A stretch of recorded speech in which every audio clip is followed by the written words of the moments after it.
Cinesmack contains spoilers of the spoiling type. If you don't want your spoilers spoiled, please turn back now. Otherwise, enjoy the show! Gentlemen, let's broaden our minds. Lawrence?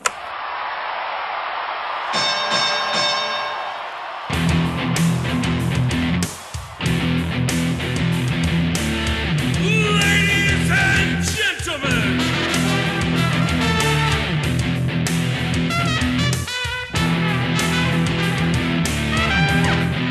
Welcome to the main event! This is Cinesmack! And the winner is...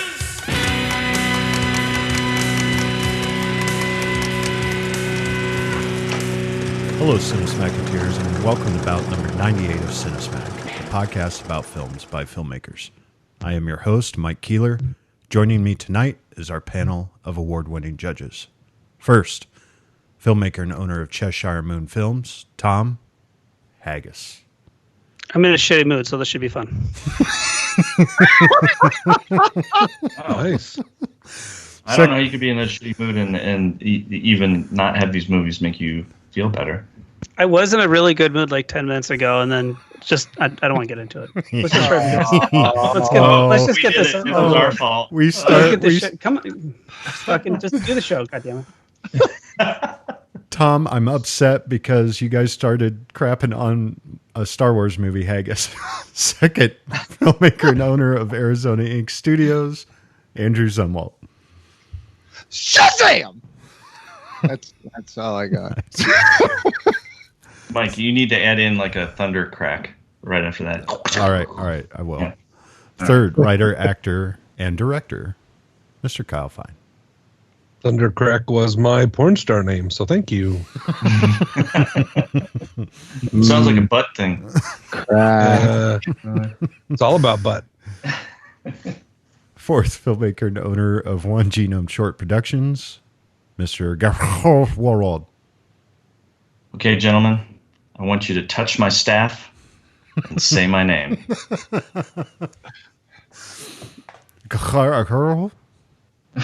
Yes, but take my staff out of your mouth.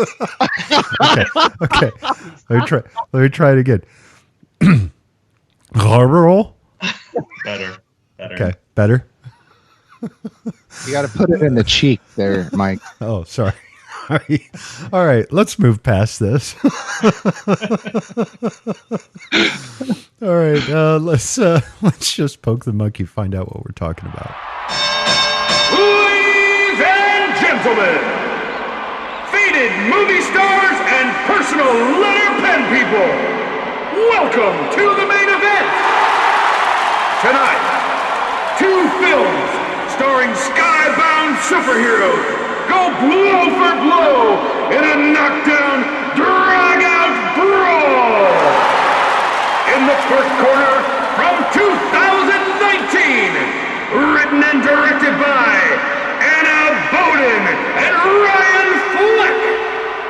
Starring Brie Larson, Samuel L. Jackson, and Jude Law. Captain Marvel! In the second quarter, also from 2019, written by Henry Gayden and directed by David F. Sandberg. Starring Zachary Levi, Asher Angel, and Mark Strong. Shazam!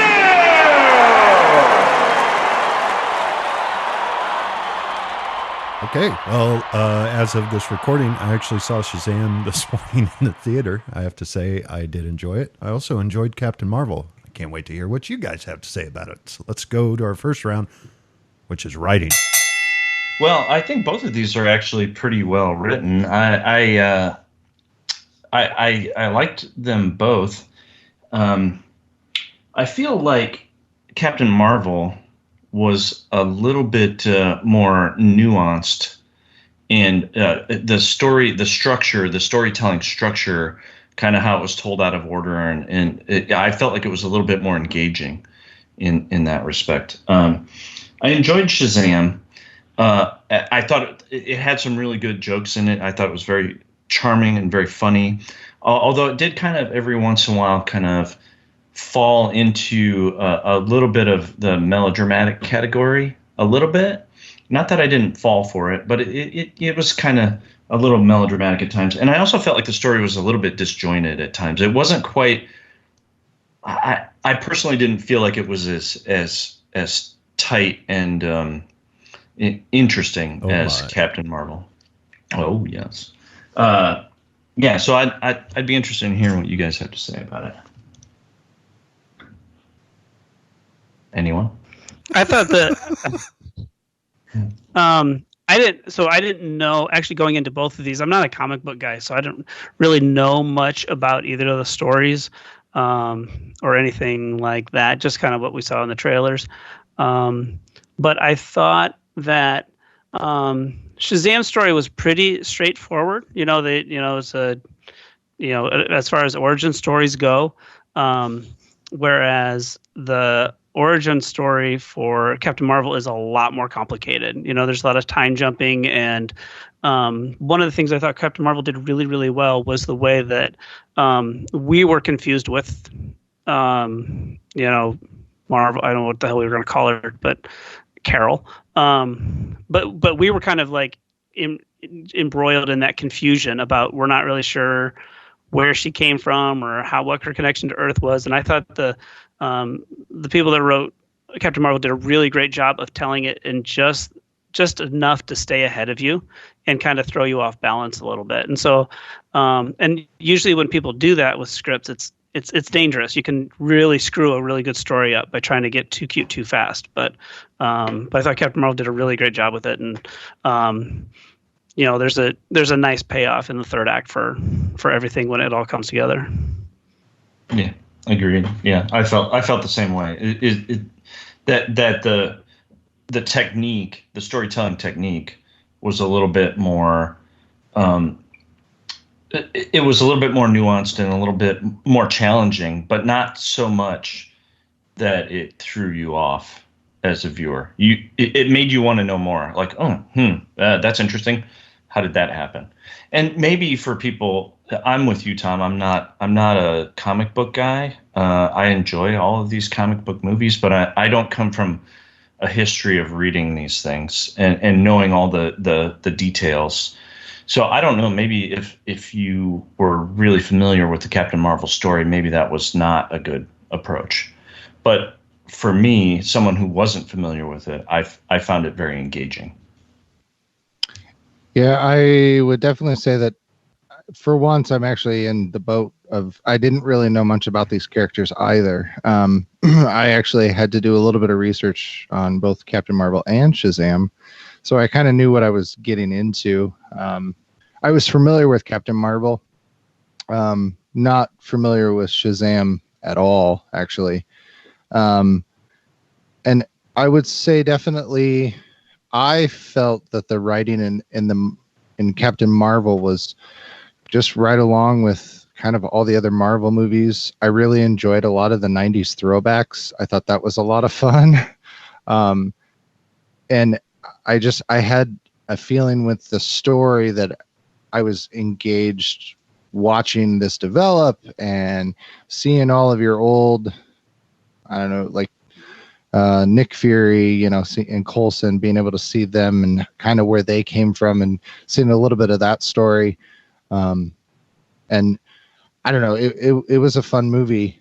Shazam was, I would say, definitely a fun movie. It was a little lighter. Hokey is a bad word, but a little lighter on the depth when I was watching it. It was more kidsy almost, but not. That's such a bad word. I don't know. There were parts of it. I think the melodramatic, lighthearted. Yeah. I mean, it wasn't as serious of a written story, and maybe that's how the comics and the actual Shazam actually is. I don't know, but there were parts like in the middle after we actually saw him finally turn into Shazam and become the champion. There were some there was some great, awesome dialogue. There was really cute jokes that I actually chuckled at. I was like, oh, they did really good takes. Oh, that was comedic timed well. And I enjoyed that. And then it got to the point where I was like, oh, I think I know what's going to happen. I think that's the way it happened. And it kind of got back to maybe this wasn't made for the thinkers. It was just made for enjoyable. Like, it was to the point where I could have gotten up and gone to the bathroom and came back, and that would have been okay. I had fun with the movie, though. I mean, it was enjoyable. It wasn't like a bad situation. It was predictable, and I don't know. It was just a movie. It was fun. Yeah. Well, that brings up another point. I felt like maybe it was a little bit too long, too. I think that the story could have been tightened up a little bit, and it still would have been as enjoyable of a movie. And it took a lot of time to build to the point where Shazam really before he even really appears, and then before he really kind of matures into a kind of an actual superhero.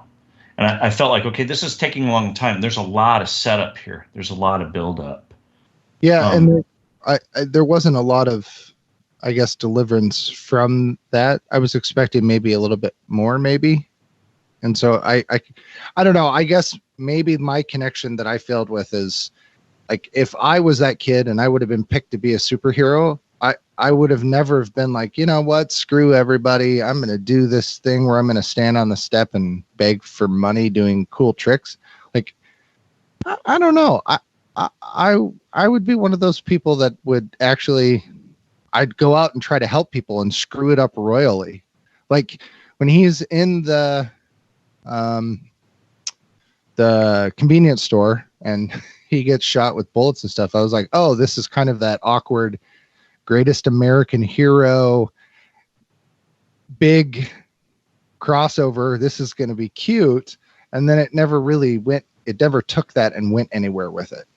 And I think that's where I was like, oh, okay. I don't know. Yeah. I did enjoy when he got shot in the face, though. I did. Yeah. I got a chuckle. I literally almost like choked on my beverage because I got a chuckle out of that. I thought that was pretty funny. Yeah, there were some really good comedic timing. I mean, for a DC movie, especially, like there are some really bad DC movies and there's some really good ones. And I felt that this one actually had really nice writing behind the story that I enjoyed. I laughed and I was like, oh, cool. There are no good DC movies. Can you guys hear me now? Is my microphone working? Yeah, your mic's working. Yeah. Oh, okay, cool. It works. All right, I had to fix that. I don't know. Wonder Woman was really good. Yeah. I'm giving you a hard time. I'm just playing into the stereotype. Yes, Wonder Woman was good, and Christopher Nolan stuff was very good, and that's it. But there's good. Going into this, I knew it was a little more lighthearted, and I mean, it delivered at least in writing and the comedy of where I'm like, oh, this is somebody actually put thought and did a nice job of blending all this together. I just think it was the topic that made it so predictable, and it was just, I don't think that that's a fault of the writing. I think that's just the story. So yeah. Well, I think earlier people were talking about what we'd call Shazam childlike or heartfelt, or I've heard it described as corny, but not in a good way, or not in a bad way, like kind of cheesy 70s comic books. It felt like, especially when you talk about, fighting the 7 deadly sins trapped inside some wizard's lair, that's straight out of old comics. Like that's an old comic story. Sure. It doesn't have lots of time travel and sci-fi. Like it's very magical and mystical. The writing in Captain Marvel, I think Gabe or Tom, I'm not sure which one mentioned earlier, it does kind of tell the story a little bit out of order, but manages to keep it cohesive so you don't feel like you're lost. You're like you're coming along for the ride. And maybe we'll talk a little bit about it in acting, but it's kind of interesting because to me, Sam Jackson was like the everyman in this movie, and he was not super leader Nick Fury. So you're kind of in his shoes trying to figure stuff out from the normal side, not space combat side. So I thought that was pretty interesting to see that flipped around a little bit. And when I left Shazam, I thought that is as close as DC has come to making a Marvel-esque movie. But I don't know where it would rank in the canon of Marvel movies if you put it up there. But I give them a lot of credit for trying something completely different away from what the DC universe has been in the last few years. And they managed to make it its own world that feels, like it shares some aspects of the DCU, but it feels much more inviting, and it feels like a place you'd rather be, and not like you're about to get murdered in a dark alley. But yeah, I was surprised actually at the fact that, because I figured it was just going to be a standalone DC, but they actually tied it into the DCU relatively well, I thought. And I thought that was, I was a little surprised they did that. So kudos to that. Did anybody, I mean, I'll save this for overall. We'll talk about that later. So, write it down. Don't forget. I will. I'll forget. Don't worry about it. That's what I do. I do it well. Me too. I have all kinds of great things to say, and then we start recording, and then I'm just a you guys get that idiot. You get that 11 p.m. callback. You're like, son of a bitch. I didn't mention that Harvey and Donnie Darko both got nominated for the same award. Oh. No, Grease and Little Shop of Horrors. Interesting. Yeah. Yeah, No, they didn't. They didn't. Please don't email me and tell me that. I also thought it was really fascinating that they wrote in so many of the 90s kind of cliches and the 90s things that you felt connected to that. I was really impressed because I'm wondering when they were sitting around, doing a table read, and someone was like, yeah, so this is going to take place in a Blockbuster. And someone in the back was like, shit, I'm going to have to figure out how to build a Blockbuster. There's probably some around. Are there really? I mean, they're There's not one. open, but the buildings are probably around. Well, what happened though was money just fell from the ceiling. You got to remember, it's Marvel and Disney, so they were just like, here. They threw money at it. Build one. Go build a Blockbuster. Yeah. Right. Somebody find a whole bunch And of hope nobody VHS tries to tapes. actually rent a movie. Right. So I thought that was kind of fun. All right. You guys have anything else to add to writing? I also like in the script. I also like the way they kind of twisted the Kree storyline to what we've been used to for a long time. I thought that was kind of a really nice surprise. It was kind of a maybe we shouldn't judge people and aliens so quickly. We're all aliens. So. Yeah, no, I agree with you, Tom. I thought that was a really good take on it. And my only problem with that was I kept waiting for them to backstab her at some point. Mm-hmm. Like throughout the rest of the movie, I'm like, wait, they're going to do something. This is a trick. This is a trick. The entire time. I'm like, oh, okay. Nope, wasn't a trick. Well, because Ben Mendelsohn played the Kree guy, yes. So yes. You're just, I don't trust him in anything ever he does. He is evil across all the universes. Good point. Good right. point. Yeah, they did a nice job blending that into the MCU and totally changing that race because people definitely had pre-notions going into that race from all the other Marvel. So that, it shows what Marvel has done to its fans and the moviegoers that you felt that way, which is quite incredible in general. You could say that the audience went in and they were prejudiced. Oh, nice. He's back, baby. He's back. I made no promises. Oh, no, never mind. Is this going to be a George Costanza where that was the one good thing and now He just you're out? hangs up. I'm out, baby. All right, let's put it to a vote. Gabe. I think I really enjoyed Shazam. I thought it was fun writing, but I think I have to give it to Captain Marvel. All right. Kyle. Oh, God, Kyle's mic stopped working. Did it stop? Oh, he left. Uh-oh. Kyle just decided he didn't want to do this. Oh, hey, everybody. I'm Kyle, and I'm going to vote for Captain Marvel.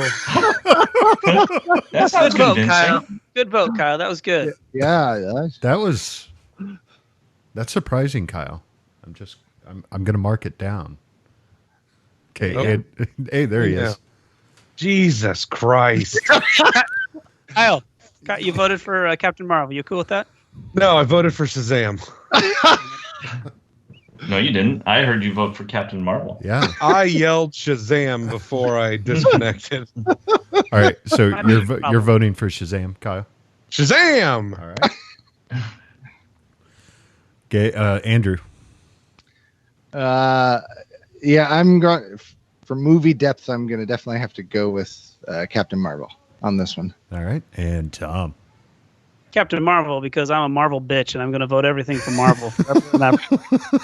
Unless Christopher Nolan is involved, then I will consider it. Oh, the Nolan outranks Marvel. All right. In Nolan, we trust. Yeah. The guy doesn't make really a bad movie. Don't know what to tell you. So there's not a whole lot of writing on this, or a lot about writing for either one of these films. So on August 6, 2017, David F. Sandberg posted a mock script page that parodied the rivalry between Shazam and Superman. Oh, and Shazam's trying to break into my office right now. DC Comics sued Fawcett Comics in 1941, claiming that Captain Marvel was a copyright infringement of Superman and won on appeal in 1953. Fawcett agreed out of court to pay DC $400,000 and cease publication. DC later licensed in 1972 and then bought by 1991 Captain Marvel from Fawcett, marketing under the title Shazam. DC eventually renamed the character Shazam in 2012, retaining a version of the traditional Captain Marvel and his cast in their comics in an alternate universe. Interesting. Yeah. Does anyone know, by the way, the I guess level between Superman and Shazam? Shazam's stronger. Because Superman is like nigh invulnerable, right? Like he is just, you can't hurt him with anything except for magic. You mean Shazam? No, Superman. So the only way that you could hurt Superman is with Shazam. Or Kryptonite. Or Kryptonite, yes. Or Doomsday. Or Martha. Or Batman. Yeah. No, there's really a lot of ways to hurt. You gotta save Martha. Why do you say that name? Why do you say that name? Sorry. I want justice. Justice for lunch. But yeah, so I've always called Shazam Captain Marvel, and I've always known the Captain Marvel in Marvel Comics. But yeah, I had heard that it was Marvel. Originally, the character's name was Marvel, the original character in 1968. But there's been 7 Captain Marvels in the Marvel universe. Yeah. Carol Danvers is the last. Yeah, is the latest. Well, let's talk about how weird it is to call someone whose last name Danvers. Just if you're going to make her a Cree, just call her Vers. Just take the last 4 letters of her name. Kind of weird. Well, I kind of thought of anything more Cree-like. I mean, I think Jude Law's name was like Ron. They only have. Is that all they saw though? What did they see on the I don't know. Dog tag? On her dog tag. Oh, did it only say Vers? Yes. Yeah, I think it only had part of the name, right? Yeah, because the rest come up with a fake name. Steve Palpatine. There you go, listeners. All that great DC knowledge dropped on you. Brought to you by Cinesmack. Oh, that was Marvel. Right. Well, that part was, but the bigger part was that you know what? Do you remember when Dwayne "The Rock" Johnson was supposed to play Black Adam? Actually, like basically I think evil Shazam. I think they are going to Black Adam. Just wait, hold on. Black Adam is my favorite villain in comics. Okay, because I would watch The Rock and Zachary Levi talk shit and punch each other. That'd be fun. Yes. Well, actually, they were talking about having Black Adam in this movie, and they decided no, they were going to give him his own origin story. So maybe in a third Shazam movie, we'll see them fight, or we'll see them fight in this Black Adam movie, or what have you. So that'd be fun. I think those two guys together would be really good. I think it would be too. All right, let's move on to our second round, which is acting. Let's start with Shazam. Jamin Hansu's a weird choice to play that wizard because I don't know what he's doing. He's just standing up and acting old, and I didn't quite follow it. But I like him as an actor, and he's in both these movies. So congratulations for him. I'm sure he got paid quite a bit of money this year. And I like him in general. But was just weird. Just kind of weird. Like, I know it's like a weird mystical world. I don't know. Just didn't follow. I think the kid who played Billy Batson was particularly bad at acting. I think his name is Asher Angel or something like that. Yeah, just thought he was terrible. Zachary Levi was pretty good.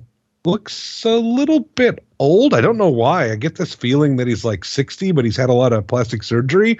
I know that's not true, but maybe it was the suit. I don't know.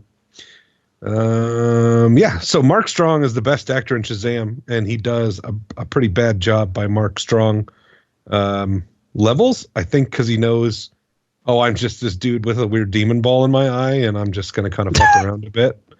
So, and for the kids, like at the diversity house where he lives, I mean, come on. But the little girl was great. She was hilarious. Darla, I really enjoyed her. And his super hero obsessed foster brother was great too. I don't know his name, but he was in It. Jack Dylan Grazer. There you go. He was in It too, and he's great. I really enjoyed it. He made Shazam for me. I love that. Yeah, he was good. Really good. Really, really good. So yeah, I think overall acting was really competent in Shazam, and Zachary Levi is a good comedic actor and pulled off the role of Shazam and the comedy attached to it. And I think this, I don't know, it doesn't necessarily add to the acting, but he has to do it in that suit. And the suit is comical. I mean, he looks like he's been stung by a bee. He just looks swollen. But it works. And his goofy ass cape, I mean, it's that kind of corny, cheesy thing, and they made it work. So that's pretty incredible because it could have been terrible. A lot of people just could have dismissed it on that. But I mean, they stuck with it and it was good.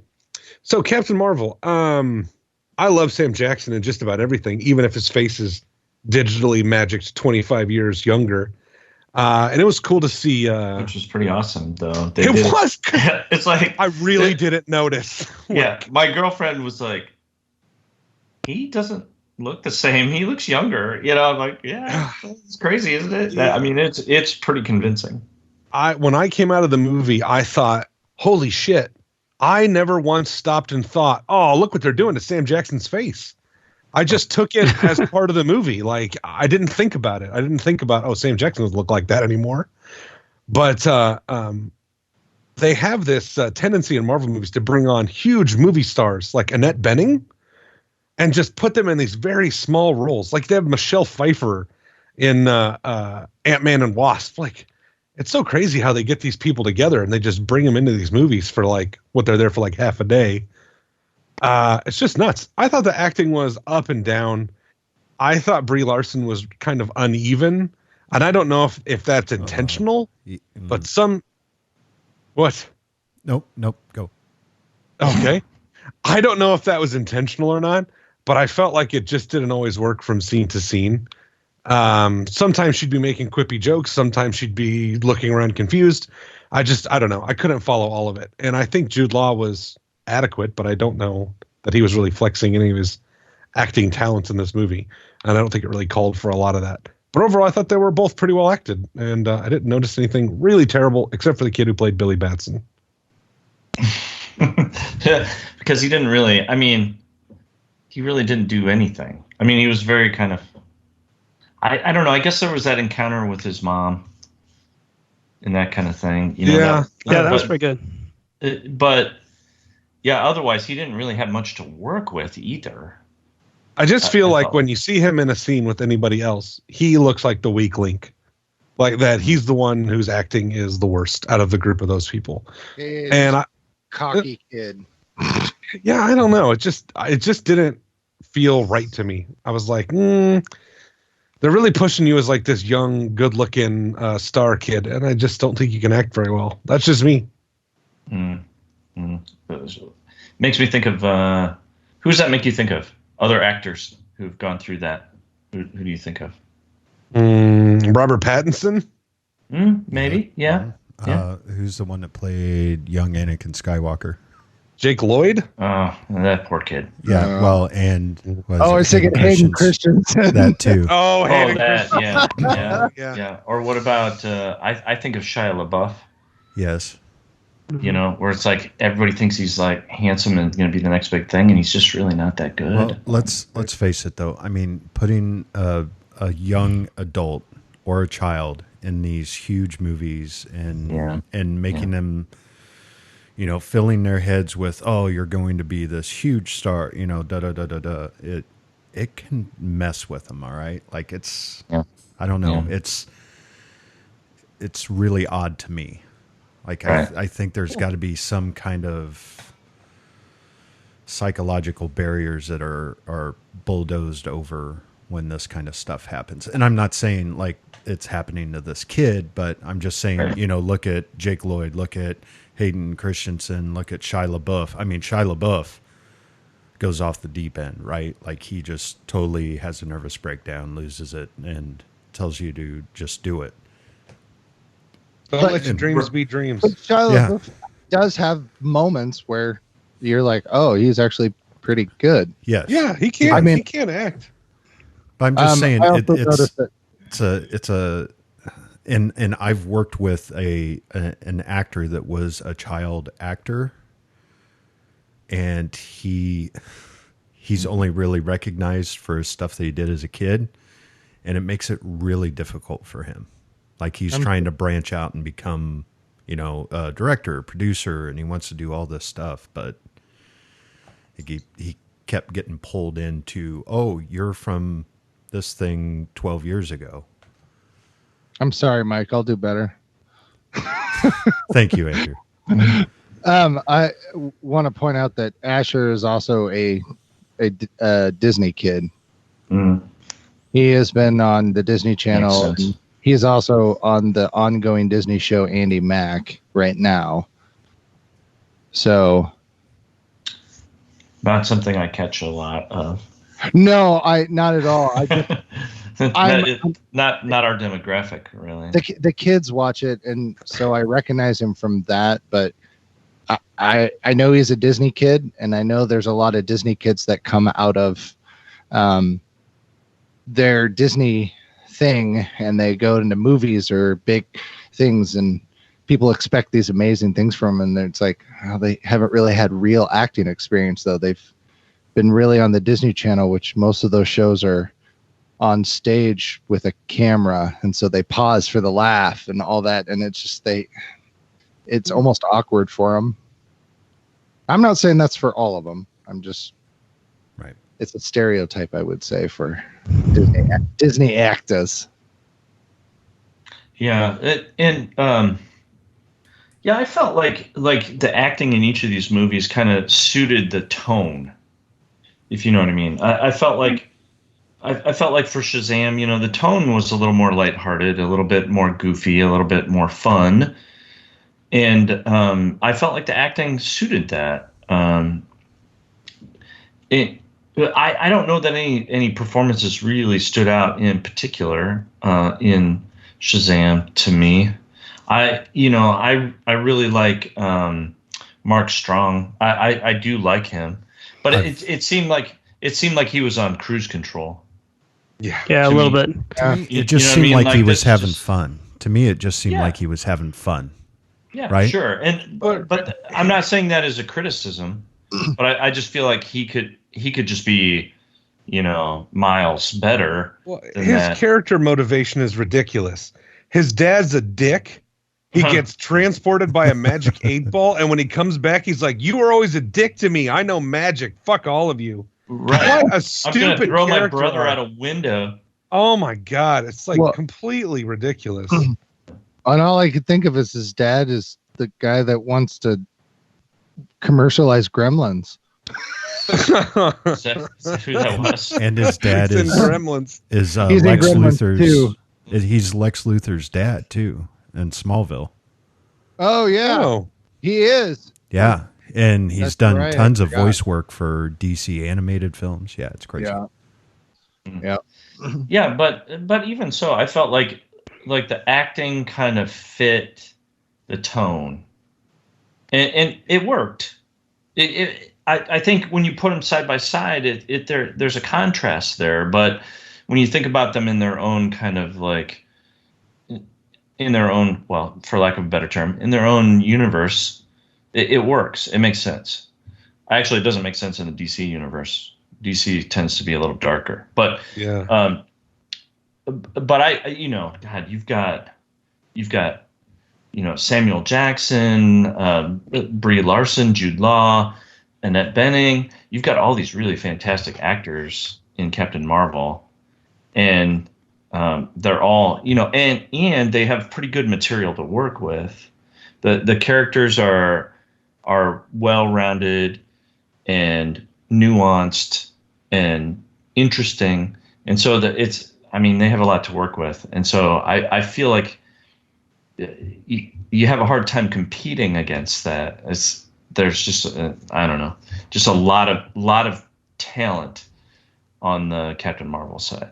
Well, yeah, I mean, you forgot Ben Mendelsohn, and if you want any scenery chewed up, like if you have the world's largest scene, you just call in Lee Pace and let Lee Pace just chew that scenery. All right. Like I love me some Lee Pace. I was a fan of Halt and Catch Fire. And when he was in Guardians and that, I'm like, yes, I love Lee Pace. And oh man. Yeah. Dig me some Lee Pace. But you're right. DC, we could save this for overall, but DC is working at a deficit, right? Like they are trying to play catch up, and they are trying to play catch up after tripping multiple times, and dropping the baton multiple times. They are really trying to give themselves a reputable name when it comes to films. And I think Marvel, all they have to say is, hey, call this person's agent, see if they want to be in a movie. Call Bobby Redford, see if he wants to be in this movie. Oh yeah, he'll be in it. All right, good. It's like that. And with DC, I have to imagine some people are like, yeah, I might be a little busy. I'm doing a hemorrhoid commercial. Right. And I'm doing a mayonnaise commercial, and it's difficult. Big. This is my big shot. I think it's difficult for him, but I have to say I really, really enjoyed Zachary Levi as Shazam. I did too. And I think Mark Strong was just having fun. Like Kyle said, it's one of the most ridiculous characters ever, and it is, but he's just having fun with it. Yeah. And I also agree that Darla, little Faith Herman was her name, it was absolutely incredible and adorable, and just I wanted to give her a hug. And I'm a 6'4" big white guy that probably should not be giving little girls hugs, but she's a hugger. She is a hugger. She is a hugger. She was awesome. Yeah. I loved that character. Very good actress. But yeah, you look over at Captain Marvel's actors and you're like, well, shit.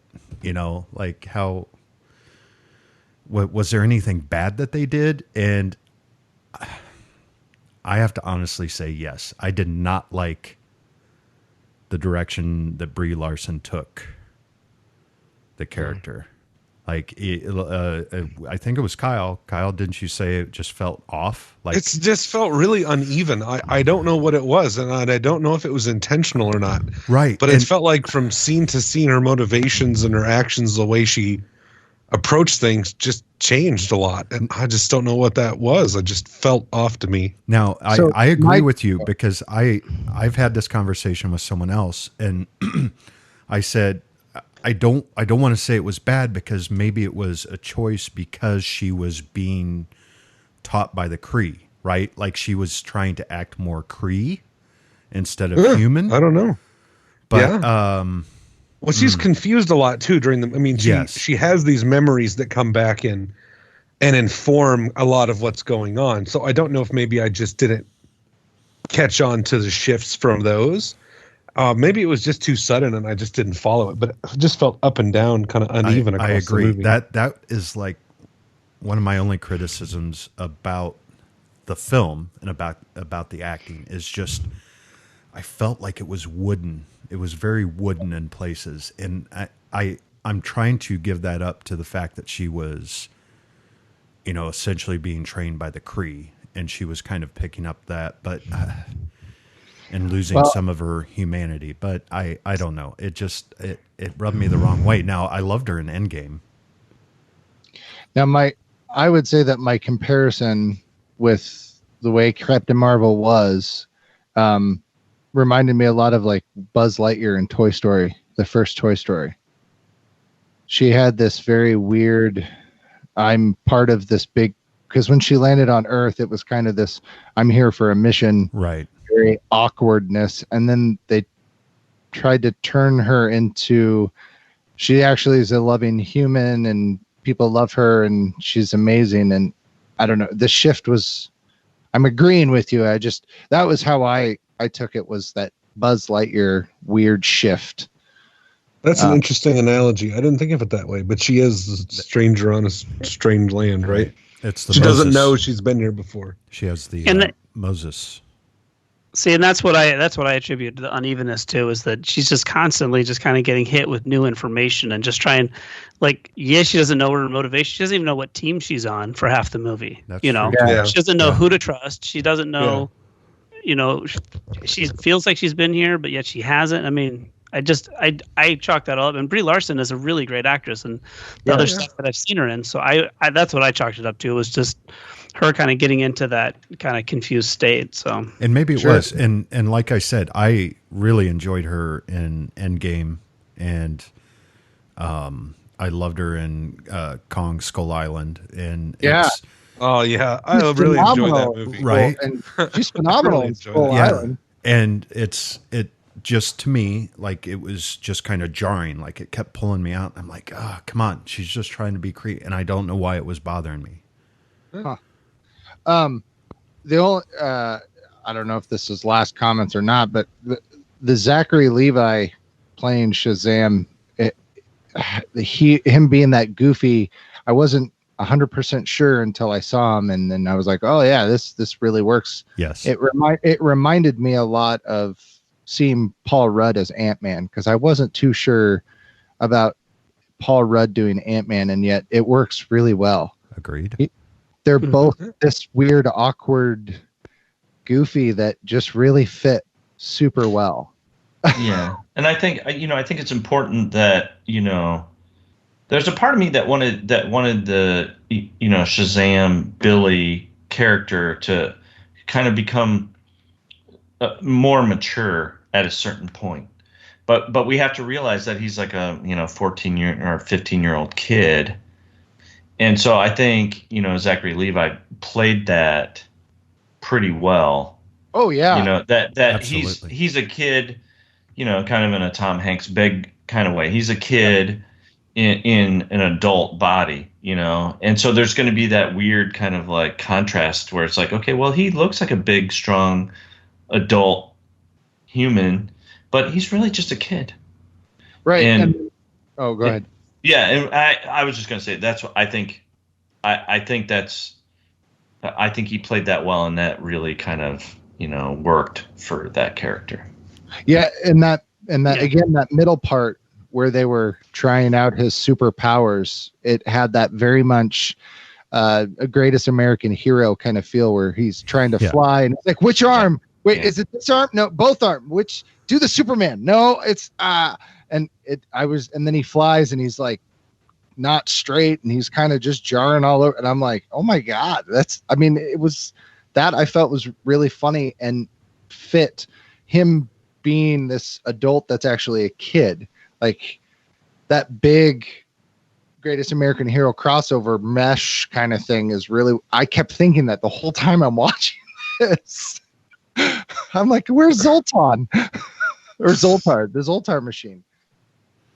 All right, let's put it to a vote. Start with Kyle. Oh man. Oof. I think Darla takes it for me and give me Shazam. All right, Tom. Yeah, I'm gonna go Captain Marvel because I love me some Ben Mendelsohn. Gabe. Yeah, I think the performances in Shazam are fun and appropriate for that movie, but how can you compete against, Sam Jackson and Annette Bening and such? So I'm going to have to go with Captain Marvel. All right, and Andrew. I'm going to go with Captain Marvel because gotta love me some Brie Larson. All right. Since I didn't have any trivia for Captain Marvel for writing, here's some acting. Goose is played by 4 different very professional cat actors named Reggie, Rizzo, Gonzo, and Archie. Brie Larson is allergic to cats, so her scenes involving Goose were filmed with a puppet or computer-generated VFX. Wow. Really? Well, there were certain times when you could tell that the cat was like full CG. Right. There were other times it's like, well, that's pretty convincing. They did a pretty good job. And that's when it was a real cat. Yeah, probably. I think sometimes there was a mix.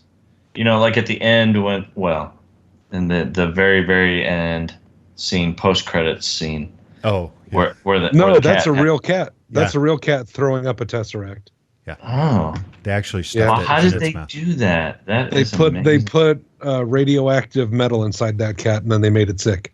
That's why it doesn't have like the no animals were harmed thing at the end, because that cat definitely died. Because that animal was harmed. Yeah, just for that shot. Yeah. Several animals. No, just the one. Just the one. All I know is my cats have never protected me from shit by turning into some cool ass alien. So they're worthless. Mark Strong, and here's a little evidence for how I was feeling about Mark Strong's performance. Mark Strong has been openly enthusiastic about playing Savannah, describing him as an evil bastard and saying how those roles are always fun to play. He has played a bald-headed villain in 2 different DC movies now. Wait, what was he was Sinestro in Green Lantern. That's right. Oh, he was. Yes. Wow. That's right. Confusing. That's a take back. Yeah. So is that kind of like DC's, acknowledgement that we should not acknowledge? You're supposed to totally forget Green Lantern. Yeah, we're not supposed to talk about that. Yeah. That's like when Chris Evans became Captain America. They're like, these Fantastic Four movies, they don't count anymore. Yep. That's right. Because he was the Human Torch too, and that he can't be that. True. Yeah, and he was also in what's the video game where he's got the video game-esque movie where he's got to fight the 8 ex-boyfriends. Pilgrim. Scott Pilgrim, which was a comic, yeah. And Brie Larson is in that. Yes. That's true. She's in Blue Adam. Superman is in that. Yeah, that movie, by the way, is fantastic. Yeah. That's such an underrated movie. All right. I love that movie. All right, let's move on to our third round, directing. The first thing I want to point out is that the wizard ended up looking like George Clinton and the Parliament Funkadelic. There was definitely that fun. Directing wise, there was, I guess, nothing that really stood out to me that was a terrible director of choice. There were some really, really neat shots in Shazam that I really enjoyed. Some really nice wide shots. Some of the neat shots while they're up in Philly when they're up where Rocky did his, famous stance. That is a really neat shot. They did a really nice job with that whole section where they're talking and they're kind of trying out things like when they were trying beer and everything. And there's just some really neat shots. I guess nothing that really stood out that I was like, oh my gosh, that was absolutely phenomenal. But if I have to dip in a little bit to visual effects for Shazam, I would definitely say that the transformation from Billy to Shazam was quite well done. In fact, the creatures, those coming out of the statues and then coming out of his eye and stuff, I thought they were really cool. Neat effects. They hired some good people, evidently. Normally you see those in bigger budget movies, and so I enjoyed that. So Captain Marvel. So the directing, and again, this may be intentional. I think as part of that whole flashbacky kind of thing that they did was, I thought, really awkward at times. The way that they tried to do the flashbacks, because you weren't really sure what she was or wasn't looking at. I can't say that it was bad. It was just very almost confusing, I think, because I was like, what are we? And maybe that was intentional. I'm going to say, yeah. And that's completely possible. There was some, I don't know. I guess my focus in that movie, I'll tell you what, was the visual effects in Captain Marvel were phenomenal, because I think Kyle said, I left and didn't even think about Samuel L. Jackson being, 30 years younger. I mean, that was incredible, or 20 years or whatever. That was really awesome and pretty flawless. Coulson, there was a couple of times that I was like, that's weird looking. Like it looked CG-ish, like they spent their money on Samuel. But I don't know. I mean, there were really great cinematic shots. I can't really say anything terrible about either one of them, I guess. Unfortunately, like I said, I saw both movies once, and maybe if once I see them a second time, I'll have a different opinion, but maybe you guys saw something different. I saw visual effects, and that were freaking awesome. Yeah, the visual effects in both are pretty good. I think they're up to a higher standard in Shazam than they are in most DC movies. I think we talked about it before, that the DC suffers on the visual effects front. And this was a lower budget film. And if you look at the director's filmography before this, he's mostly known for horror movies. So I think he's done some really cool, I think because of that, just because of working in the low budget world and doing movies outside of this realm, he brought some neat tricks to the movie that it's not the typical way you would shoot a superhero movie, but they did get a lot of, action shots. And I thought the CGI and the camera placement and the movement was all good. It all felt, nothing felt jarring. I thought some of the transitions in the scenes where you have a kid walk out, lightning strike, and then Zachary Levi walks back in as the parent to pick up his kids. Mm-hmm. That stuff's really clever and fun. And they made that work without blowing money on doing special effects. And right. It's just clever. It's practical. Clever. Right. Clever filmmaking. I enjoy that. And that's all we needed. We didn't need some visual effect of him changing, Right. You don't need to cut the camera down the hallway to see him get struck by lightning through the roof and turn into Shazam. Right. But you might feel like they might be tempted to do that in a Marvel movie to get a Stan Lee cameo in, seeing him do it or something like that, Yeah. But also, I don't know what it was, but it bugged me. And I didn't realize till after the end of Shazam who the director was. I think he'd done Annabelle Creation, and he also did Lights Out, which was another horror movie.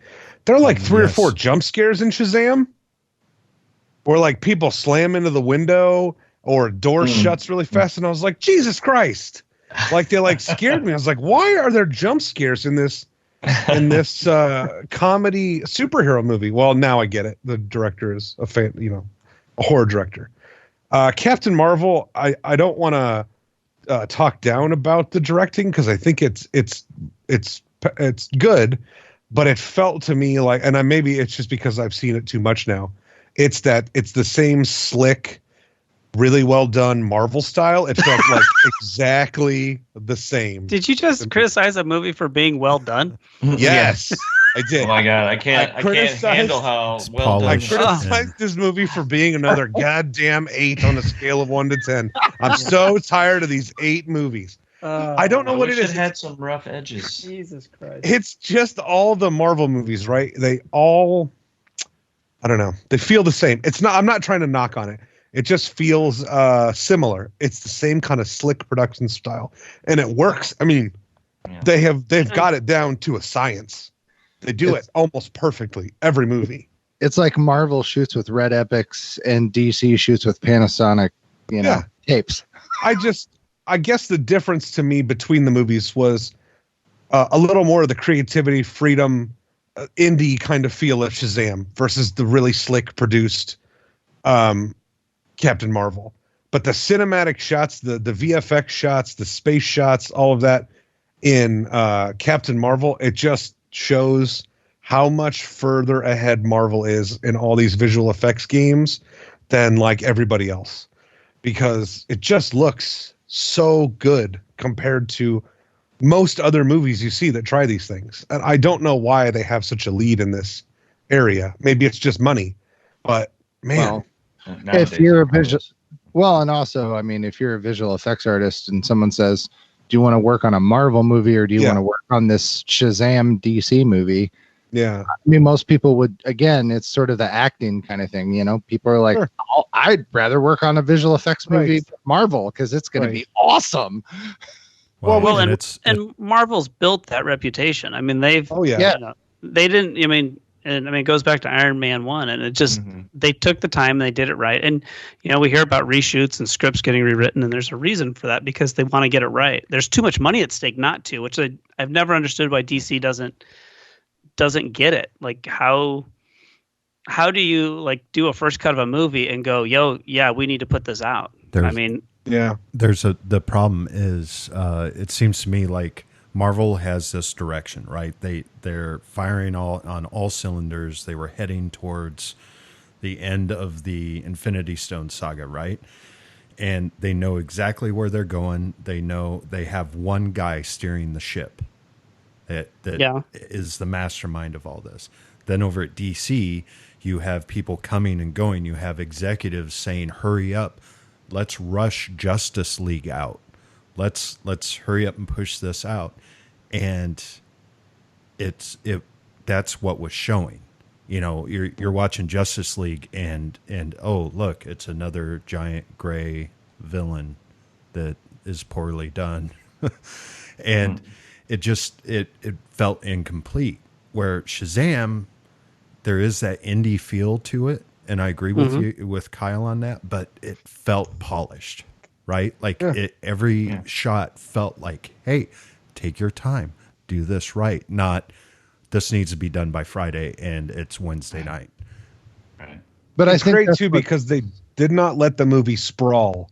Right. It did not be like all of a sudden the whole Justice League shows up, Darkseid shows up, a crazy villain shows up. It's a contained story, and that's exactly what they needed to do with Shazam, instead of letting it fucking sprawl out of control into this grand, crazy thing. Right. And that's what I think made partially the comedy work so well, because it was just, they did do those scenes right. They did have those moments that were genuinely funny.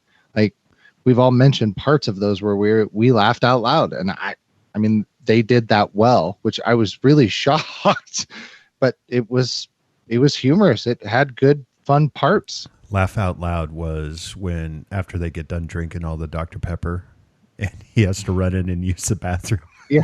And he yells Shazam, and that guy comes running out. So he could change back. Oh my God, the guy running out just floored me. I was done. I thought the whole montage was absolutely hilarious. But yeah, the comedy in it was great, and there are some comedic moments in Captain Marvel as well. But there always are in Marvel movies. But you can't avoid it. It seemed a little more serious, right? Oh yeah. Like it. Oh yeah. and I'm not saying compared to Well, Shazam, that was- but I'm saying compared to Marvel movies in general, it just seemed a little more serious to me. And I'm not saying that's bad. I'm just saying it seemed more serious. One of the things that's bothered me about DC movies of late, and maybe I think it's a Zack Snyder thing, is that they culminate in these sequences that are almost entirely CG, and not good CG either. Right. And I wonder why they even bother hiring humans to perform these things when they should just do an animated movie. Just do something like a Pixar movie with these characters in it. They do. DC has like 20 plus animated movies.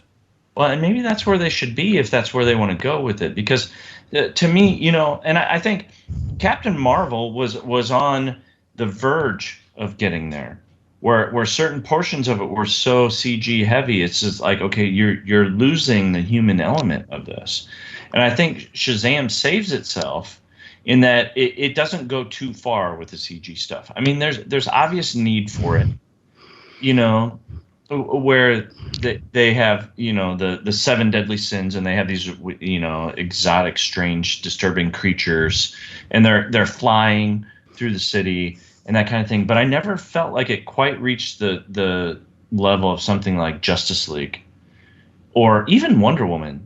I think I like Wonder Woman. I think it's a good movie overall, but the end to me just devolved into this whole like CG like battle scene where it's like it's just why do we bother with real people, and it's not even that convincing of CG. That the physics are off. It just why are they like gravity is not like affecting them like it should. It just doesn't. It's not convincing. I just don't enjoy that. You lost me at that point. I will say the most. I'll say it. The most Marvel feeling DC movie so far has been Aquaman. But see, I haven't seen that all the way through. I've seen parts of it on HBO. I joke, it's Thor underwater, which it is, but it's a lot of fun. Like you go to places, you're like, really? They're taking an Aquaman there, and it is CGI heavy, of course, because you're underwater. And but I was watching some of the behind the scenes on how they did some of the stunts when they're not in water, and it's amazing. But anyway, totally agree with you. Like DC just seems to have problems with their CG. And I think it's because they get hurried, and the executives try and push stuff out because they are, let's face it, they're way behind, right? They're trying to catch up. Yeah. And I would say that's the difference, because I felt that Shazam wasn't quite that. I felt that the CG was better, more well done than most. Yes. Yeah, and I agree. And they didn't quite cross that line.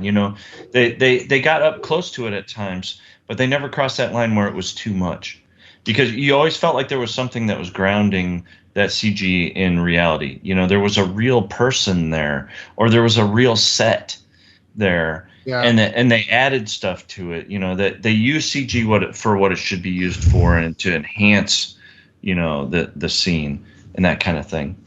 I think about I don't know, what do you guys think are great uses of CG in movies? One that comes to my mind is Mad Max Fury Road.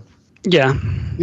Because it's a lot of actual cars crashing and stuntmen flying through the air, and then they enhanced the environments and some of the explosions and such with CG, and it worked.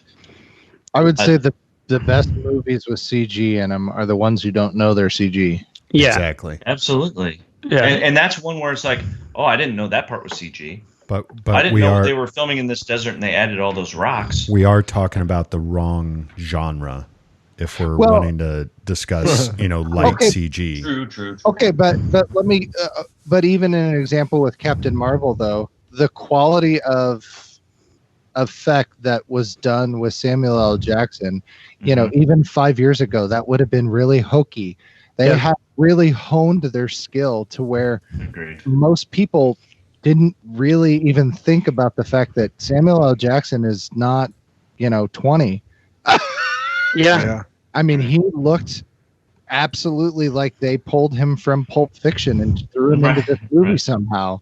Well, I wish you would have had that Jerry curl though. That would have been great. And I wish he had a monologue like that. Oh God! I mean, there were obvious, like the cat. We've mentioned the cat, for instance. There were obvious points where that was obviously computer. Right. But I mean, even like with the Kree, they did a really good job of matching out a lot of practical effects with the Kree and a lot of their weapons, and they did tons with makeup and costuming, so they didn't have to do a lot of those CG effects to enhance the character, which I thought, that stands for, the Kree, that's a full makeup, I'm sure was hours worth in a chair, and they looked phenomenal. And I'm not sure if in the original, when they first introduced the Kree, I don't know if they actually didn't quite go to that, because I felt they were way more detailed in Captain Marvel than they were the first time we saw them. I feel like, I feel a lot of where DC is. You have to put the blame on Zack Snyder. I feel like he set the tone with Man of Steel. He kind of set the tone for where the franchise was going to go, and DC took way too long to try and turn the ship. I mean, they kept doubling down on that style and that color palette and that use of CGI and slow motion and like Gabe said, lack of physics in the fights, which just just deadens the fight. There's they're just flying around punching each other in the face. Like there's no consequences of what they're doing, so it's easy to just kind of drift out of it. And so I just feel like a lot of the blame has to get put on him for doing it, but then also to the studios for not realizing that this. I mean, when Man of Steel came out, there were a lot of complaints about it. I mean, you don't build your franchise on a movie that was received that way. It's not Iron Man. Hey, if Michael Bay can do it, we can do it. Yeah, but even I will be on the side of Michael Bay in this situation, because even if it ruined Mike's childhood and these Transformers didn't look the way they should. I was just using. I did not say that. Oh, okay. I was saying that's what other people said. Exactly. There you go. But even the Transformers, when I saw the Transformers movies, which I do not think are great movies, I looked at those things and said, "Holy shit, that looks like that robot is really standing there in the street." Absolutely. Yes. That like it or not, that those visual effects are really fantastic. And whereas like the DC stuff, Justice League, Wonder Woman, those kinds of things, it's like that is so hokey. And why are we bothering with this? Why, let's just do an animated movie. Just do a Pixar movie instead. I just don't think DC knows what they want to do. They don't have an identity. Yeah. They don't know. Do they want to be dark and serious? But they automatically go to, we can't be dark and serious because nobody will come to it. But then they point to Chris Nolan and well, no, they will come to it if it's good. Or even something like Deadpool, which isn't necessarily dark and serious, but it's adult. Yeah. But they have no idea. They have no idea what they want to do or what they want to be. They're very schizophrenic with it. They are. They need to slow the fuck down. Yes. And just okay, what did we get right about Wonder Woman? Mm-hmm. Well, they need to hire the person that does this for Marvel, because whoever has this job, you're not going to get him. You're not going to get Kevin Feige. No, yeah, never going to get him away. All I know is the guy that sits at the whiteboard that has all of the little pictures and marker marks, and he's got strings attached and saying, well, we can't do this in this movie because it's not introduced yet, and keeping all of that straight. They need somebody for that for DC. Well, here's the problem, and Tom even brought it up. It's I blamed Zack Snyder, but I also blame Chris Nolan, and I'm going to tell you why. Because Chris Nolan made Batman very realistic, and it could happen here. And then the executives over at WBDC were like, "We want this, but we want it for Superman. We want it for that." Okay, well, it's got to have a lot of action. All right, let's get a really good action director. All right, let's get Zack Snyder. Now the problem, he's not a good action director, though. He is a good action. He doesn't have. He has not done a single great movie. Not a single one of his movies would you consider great. 300 is marginally good at best. Sucker Punch fucking blows. I think Watchmen is above average. Yeah, Watchmen's pretty damn good. I don't know if it's great, but I think it's good. Seriously, but if you're looking for Chris Nolan, you don't hire Zack Snyder. Right. Yeah, there's a different level. That's a different level. Well, no, right. Yeah, but they're like, we want to take it up. Okay, who did a big comic book movie? Zack Snyder did Watchmen. He brought Watchmen. He's already in kind of our wheelhouse because that was a DC property. And it's the same problem that you get when you hire Michael Bay. Oh, hey, we have transforming car robots that have high-speed chases. And who's the best at high-speed chases? Well, Michael Bay, right? But then you have to suffer when it comes down to the actual story and the dialogue in the film, right? But because he doesn't allow for that. So you then don't go to a Michael Bay movie for that, though. Well, right. So that's where they go wrong, is they hire Zack Snyder, who there's some great shots in the Superman movie, in Man of Steel, but Hobo Superman, what the H, right? That just starts everyone down the wrong path. And then you get into Batman v Superman, which was originally not even supposed to be that, but they wanted to shoehorn in Batman. And then you start, there's a great series on YouTube. I think it's called What the Fuck Happened to This Movie? And they talk about the whole Justice League debacle. And it essentially starts rolling downhill when Batman v Superman's getting made. And Justice League is like the culmination of all the shit rolling down the hill at once. And DC has been trying to right themselves since then. And Wonder Woman is great, except, and I agree with you guys, the ending of the film just does not work. I just do not like it. Aquaman, I had fun watching it. I had a lot of fun watching it. Yep. Same with Shazam. Had a great time watching it. Now, they've come out and they said they are not going to do a shared universe. Right after Justice League bombed, they're like, okay, nothing's going to be connected. And but Shazam was. Exactly. Yeah, right? Yeah, exactly. it's and strange, that comes to where Tom is saying they don't know what they're doing, which is exactly right. But if you watch their animated movies, there's a few that are actually connected, right? But usually they're standalone and they're really well done. I mean, they have great voice talent. The animation's good. The story's good. It's all self-contained, right? Why can't they do that with live action? What is going on? Who's to blame for this, right? So think of this, right? If Shazam would have been the first movie to set the tone for the DC shared universe, I think it would have worked much better. Because they bring in subtle elements of there being a Batman, of there being a Superman, but you've not met them, you don't know them, and only Superman shows up to his neck at the end. Right. Then you've got intrigue, you've set a lighter tone, you can do more serious movies, more fun movies, etc. But you don't have to start at 10 in a dark, gritty, blood-soaked alley. And it's like the Iron Man. It would be like the Iron Man, right? Yeah, I think it would have started better with a movie like this. Exactly. Something smaller. Right. Because, and with Iron Man, it's a character, there's humor in it, but it's still dark and serious at times, but there's kind of there's a levity to it and a humanity to it. Whereas, and I agree, Kyle. I really think that Shazam should have been the start, and it would have set a better tone. Because I think some of the best comedies often have a point where it becomes very dramatic. Mm-hmm.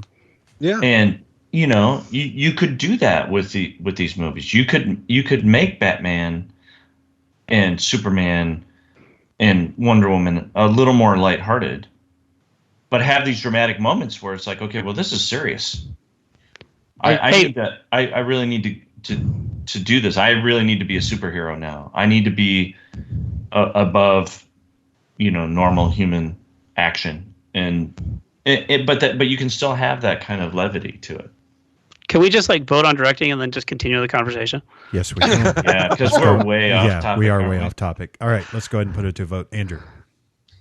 Captain Marvel. Tom. Captain Marvel. Gabe. Well, I don't know. Who was it who said that it kind of followed a formula? Marvel. Was that you, Kyle? Me complaining about how good Marvel movies are. I think. Tom right. Yeah. Pointed out. These Marvel movies are so good. God damn it! Why are they all so predictably good? I think you're right, and it took two people to do that. I'm going to give it to Shazam in this category. All right. And Kyle.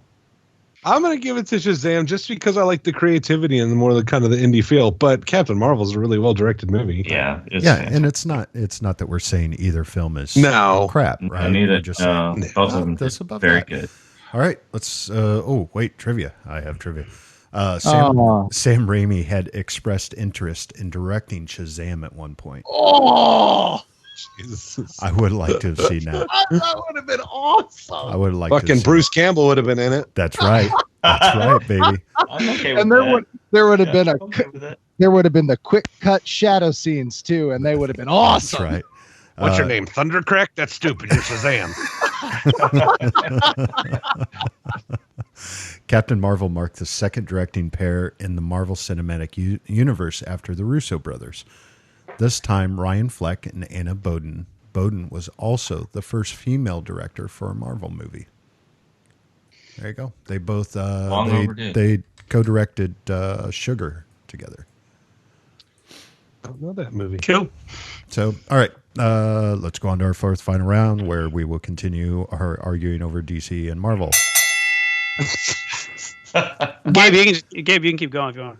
I don't even know where I was. So my only one comment that I was going to say was that in the Marvel universe, when they said that they were going to do Avengers and they were going to take all of these things that we had seen already and kind of put them in one movie for this grand Avengers, I was like, I believe that, and it's probably going to be really good. If they were to do that and say, we're going to take Superman and Aquaman and Wonder Woman and Batman and Shazam, and we're going to put them in a big movie together and it's going to be awesome, I'd be like, no, that won't. Well, there's a problem with that because they already did, and it was horrible. Well, but I'm just saying that if you were to take all of these characters that they have brought in, the Flash and everybody else that they have brought into this one big movie, you would know that going in, you're like, this either is going to be okay and enjoyable, or it's going to be a train wreck. And I guess I would feel more that it's going to be a train wreck because that your focus, their focus is lost. You come in with expectations that it won't be. You don't come in expecting very much out of it. Yeah, right. But so picture Justice League, and you're like, eh. And then add Shazam to it, and you're like, eh. So that wouldn't work. It's too. Justice League is too dark. It's too dark. It would be really odd. That would offer some levity to it. So, maybe it would have made it better. No, they tried that though. The comedy relief was the Flash in the Justice League movie, and it still fell flat. But I mean, but I have to give them credit because there are, I would say, the funniest scenes in Justice League involve the Flash. Well, right, but it still doesn't save the movie. I didn't say that. I just said that the best parts of that movie. I'm going with the fact that if you were to add Shazam, it may have added some lightheartedness, but because the Flash, I mean, his scenes were quite humorous.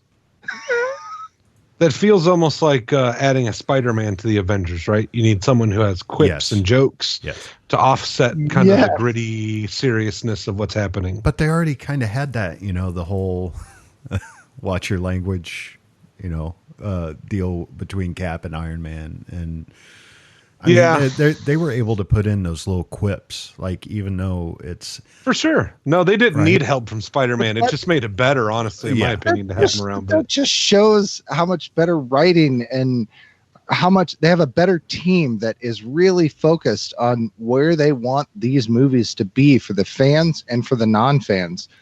And maybe that's the catch. That's it right there.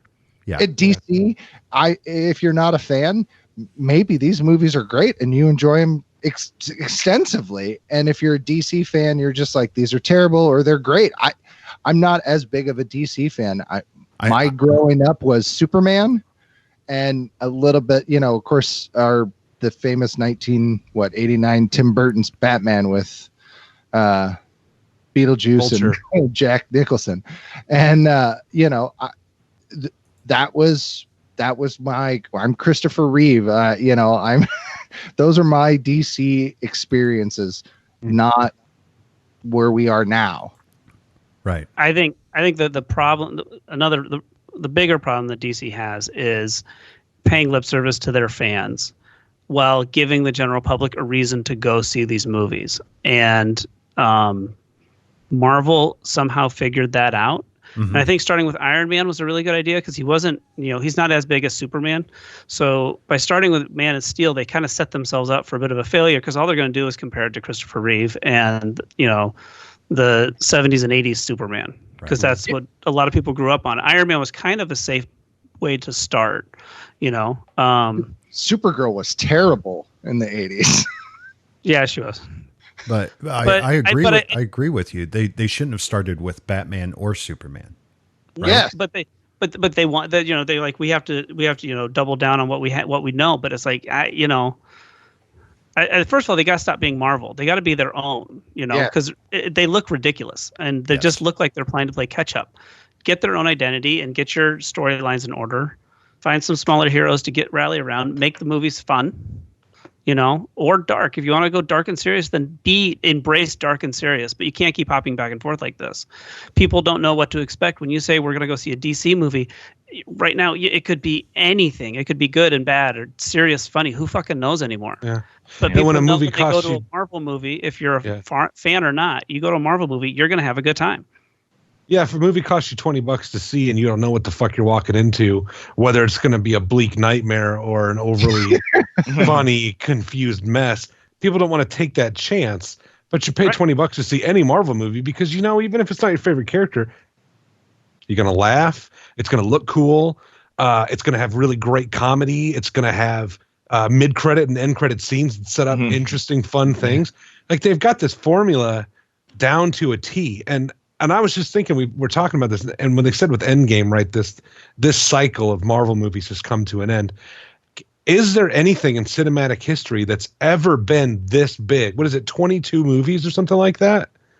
Yeah. I don't know how many 22 movies. movies in 11 years. Oh, yeah, so that's insane. And then the quality was all worked. And the quality was that consistent. I mean, that it all incredible. worked, and it all worked in one direction. Even even if you were forced to pick your worst Marvel movie you saw that whole time, it's still a pretty damn entertaining movie. Even if it's like your least favorite Marvel movie. And for them to manage to get that done over 11 years in all these movies, that's incredible. I can't think of any other achievement in like cinema franchise history like that. It's bananas. Captain Marvel's made over $1 billion. But you have to also know that Marvel took a while to get there, because look at the incredible. They had 2 Hulk movies. Oh yeah, they had a lot of false starts. They had the Spider-Man. Did 3 movies, and they were just like. Well, those weren't really part of theirs though, because the Sony kind of. Sony, right. Those were all Sony stuff. And those were kind of outside their purview. So. And Hulk, the first Hulk with Ang Lee was Universal. Yep. Yeah. Well, and then they tried to get a Marvel universe moving, like Marvel characters moving, and it didn't work for a while. Yeah, because even like X-Men, it felt like they were putting their feelers out and like, okay, give this studio these guys, give this studio these guys, give this studio, and let's see who takes it. And I think at one point they finally just said, screw it. You know what? Why don't we do this? You want to know why they started with the ones that they had? why they started with Iron Man, why they had Captain America and all that. Simply because back in the 90s, to save Marvel, Stan Lee sold the film rights to Universal, to Sony, to Fox, for all those different teams and characters. To save the actual Marvel proper. That's why they started with Iron Man. That's why they went with Captain America and all that. What do you mean save them? They were going bankrupt. Marvel was in really bad financial state. The comic bubble had completely burst in the 90s. And DC actually helped save them as well. They helped prop them up. And at one point, I think it was 70s or the 80s, Marvel actually helped DC out. They're good for each other. It's good to have competition. They are. Oh, yeah. Anytime absolutely. you see one brand that has control of everything, the quality fucking plummets. Right. And the point is they didn't have their heavy hitters, right? X-Men is their heavy hitter in the comic book world. Like, it's enormous in comic book world. Yeah. Avengers, like Iron Man, wasn't really considered a heavy hitter. I mean, he made appearances, but you know, they had Marvel was more the mutants, right? Like X-Men was their thing. Yeah. And then Iron Man hits and it rewrites everything. Yeah. There was a time in the 80s and 90s when Tony Stark was stuck hanging out with the Avengers West Coast. I mean, he was not a big name. Yeah, it was their comic book B character. team. Yeah. Yeah. And how much of that do you think is like serendipity? You know, the fact that they hired, you know, who they hired to play certain characters. Robert Downey Jr. was just perfect. I mean, now back in retrospect, right? But at that time, I mean, what had he done leading up to Iron Man? Hadn't he had quite a big break? Because he was still he was on the comeback, right? Like he just started his comeback. Yeah, Sherlock Holmes. Yeah. Yeah. Okay. And Jon Favreau. Let's not forget that he's the guy that sat down and said, "Here, this is the way it should go." Yeah. Mm-hmm. Right. And, So we can leave all this Marvel magic to Jon Favreau. Exactly. Yeah, he really started. He's got a lot to do with Robert Downey Jr. No, I mean, you can say that just because he did the Iron Man movie, but he actually was in on the whole. Okay, where are we pushing to? And he sat down and was like, "You should do this. You should do this. Then you should go here." So what you're saying is Jon Favreau is the hero, and Zack Snyder is his arch nemesis. Arch nemesis, yeah. Arch nemesis. I don't even think he pays him any mind. I think he's just like, meh. Jon Favreau's out doing The Lion King. He's doing The Mandalorians. He's like, I'm having the time of my life.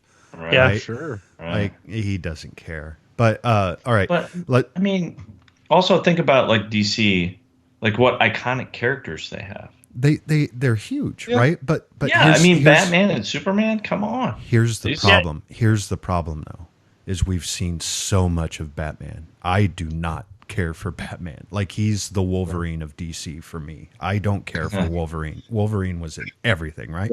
Yeah. And now it's Batman everything, and I just don't care. I want to see the other character. There are so many other cool characters in DC that they could bring to the line, bring up, like Shazam. Like they did this with Shazam. I never thought they'd have. I liked reading the Shazam comics because Black Adam was in them, and there are so many great characters that live in the DC universe. And that's the thing. And here's the other point is Marvel lets those characters breathe. They bring them up, right? Who would have thought Black Widow, right? Who would have thought Hawkeye? Right. Good thing Tosh isn't on here because he would ramble on how much he hates Jeremy Renner. But it's I might too. The point is like Ant-Man. You're going into these characters that are now household names.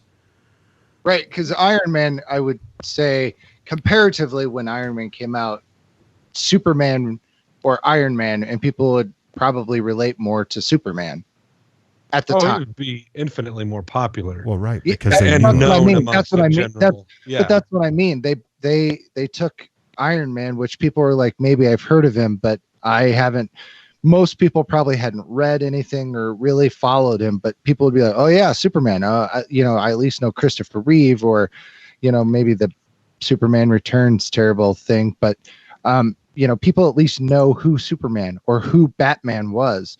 To throw in Iron Man and people are like, maybe I've heard of him, but I'm not. And now, like you said, he's a household name, like Captain America's. The first thing I think of is Black Sabbath. Yeah. A funny story. Anytime I would read, I collected Iron Man comics back in the 90s.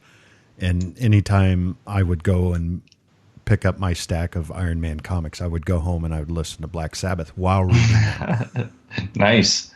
I think that works. I think that's appropriate. It does. Well, I like it. Guardians of the Galaxy is another one that Guardians of the Galaxy. probably not as yeah. common. Yes. And I remember reading Guardians long time ago, and I'm like, oh, this is kind of fun, and I really enjoyed the Guardians. And then to have it onto a movie, I was like, oh, that's pretty smart. Yeah. Well, and then you have to think a little bit about, like, at what point can they make these things actually work? I think visual effects had to reach a certain point where they could have a talking raccoon, Right. Be convincing enough to actually do this. Otherwise, I don't think yet. Hokey. It would be some kind of puppet that would be kind of hokey or something. Right. Yeah. It was only a couple of trigger. years, but it was only a couple of years, so they couldn't have, like when Iron Man came out, they couldn't have done Guardians of the Galaxy back then. They had to build trust with the audience. Agreed. Hey, Oh, come yeah. check out this talking raccoon. Yes. Right. And that's what another thing tree that that only DC says Groot. another thing that DC doesn't get is that people aren't going to Marvel movies because they recognize the superheroes' names. They go to the movies because it's a quality movie. That's why, we'll throw Superman and Batman out there. People will come and no, we go when it's good, not just because who the superhero is. We'll go see Ant-Man. Right. Right. And enjoy it. Exactly. Even if you don't know, who Ant-Man is. I didn't know. All right. It's going to be fun. You're going to get your money's worth. Yes. All right. Have a good time. Should Do we even talk about these movies in the overall? we have not discussed these movies in the overall. Fair enough. I think we're good. I think we're good. I just want to bring up real quick some of the backlash that Captain Marvel was getting by a lot of trolls and a lot of users on the internet. And let's face it, it's the internet, right? Like we all know that. Yeah. And and this isn't me saying that I'm woke or that I'm better than anyone else, but I've never had this problem with seeing a strong female lead or a strong person of color in a movie in the leading role. Like, why is this a thing now? Why is this, oh, well, she's, it's because it's a girl, or it's because, is this just someone else saying this because these people are hating on, not liking the film, but they're saying, well, they don't like it because it's a girl? Or are they saying it because I've never had that problem? Yeah. I've just always, I've always just felt that the movie is either good or it's either bad. Like I don't know. And maybe it's because I grew up with G.I. Joe, right? Like G.I. Joe is this, you have females, you have people of color, you have every kind of diverse group in there. Thundercats. Well, right. Like it's just, I've never had this what they consider, what people call toxic masculinity. Now, how much of it is one group blowing it up and how much of it is another group actually doing it?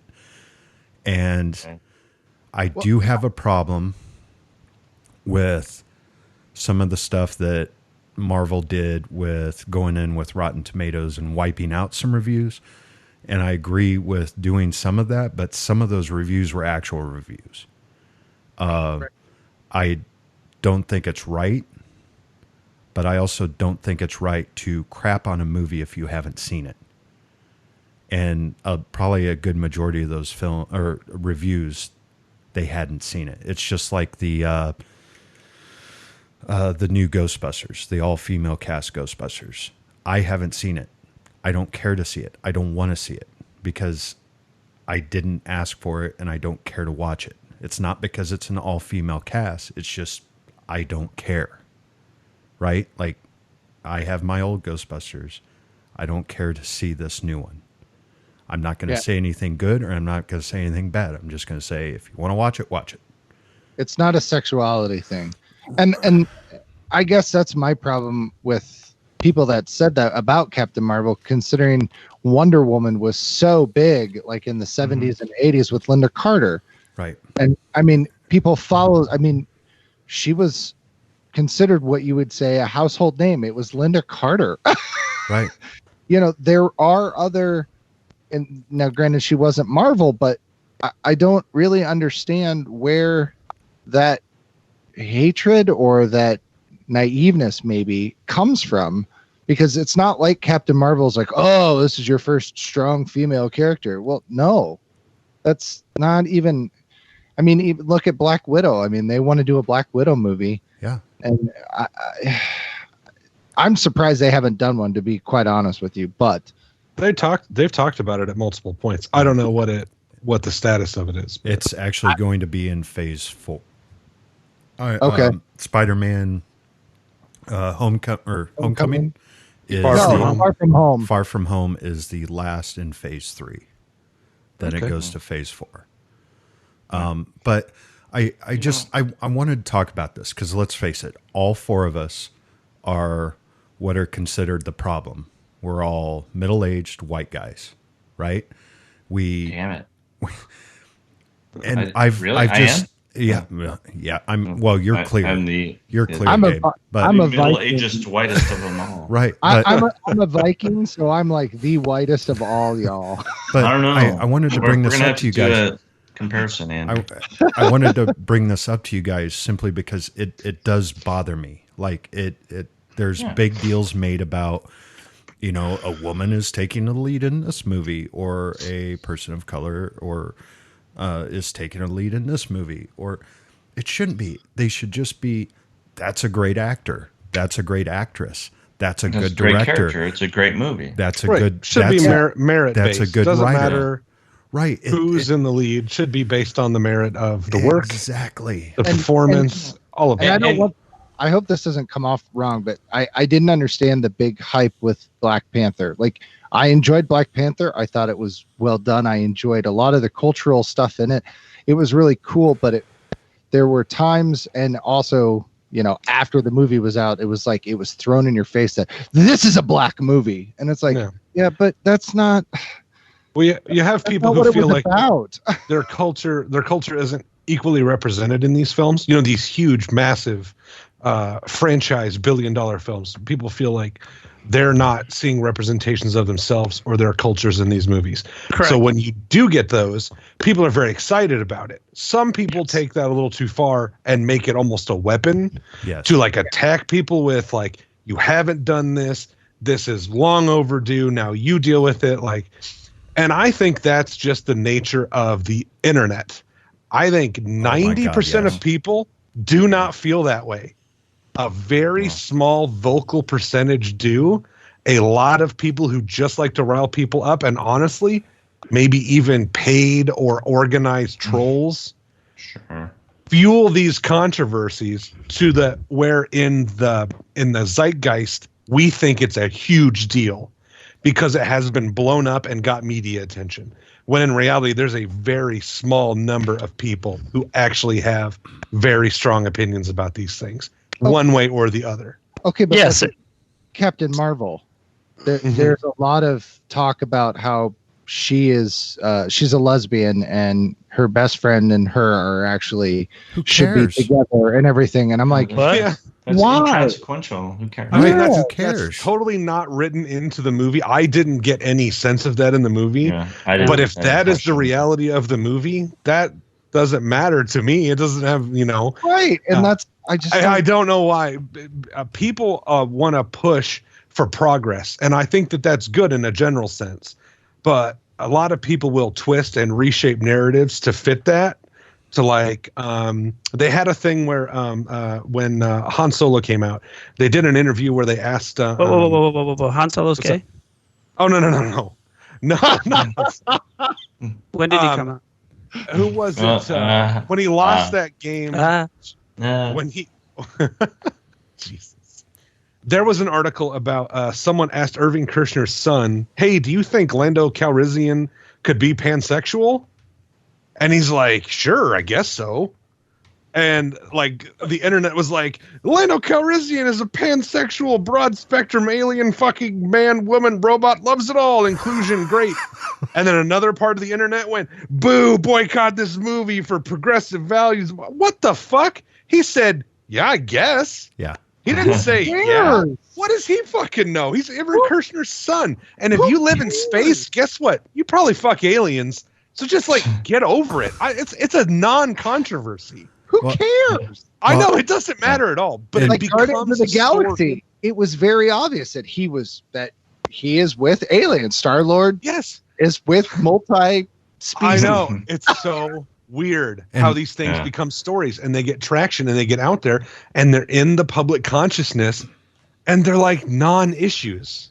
And They're one of, like non-issues. one of the reasons I wanted to bring this up was simply because, to me, Captain Marvel is right above Thor the Dark World, where Thor the Dark World is one of my least favorite Marvel movies. And to me, Captain Marvel's kind of around that area. It's in the lower quadrant of the Marvel movies for me. But for my wife, she had a blast and she loved it. And that's just right there. It's saying that wasn't really marketed to me. I did enjoy it. I had fun, but it was marketed to her. Right. Just like Black Panther, you know, going in, as a comic book reader from the past, I've always liked Black Panther as a character. Seeing it on screen, I enjoyed it. I had fun with it, but it wasn't marketed. It was meant for this other group. But the problem is, like Kyle said, it can be used as a weapon by either side. It's like, who cares? It's a good freaking movie, right? It's a good story. It's uplifting. Who cares?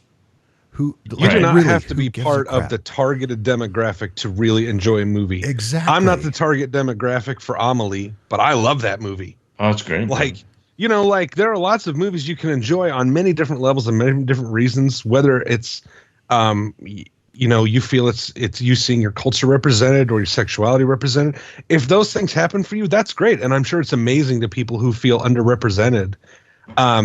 But the idea that it's somehow negative and bad that there's diversity or that there should be forced diversity in some things, I think is just too broad. You know, those are the other ends of the spectrum that I don't think most people feel that way. I agree with you. I was just bringing it up for the simple fact of all the news that was surrounding it, right? Yeah. And of course, if it just bleeds, becomes it huge leads. news. Right. And I've heard that with like Black Panther that, well, a person like me, I can't enjoy Black Panther like other people do.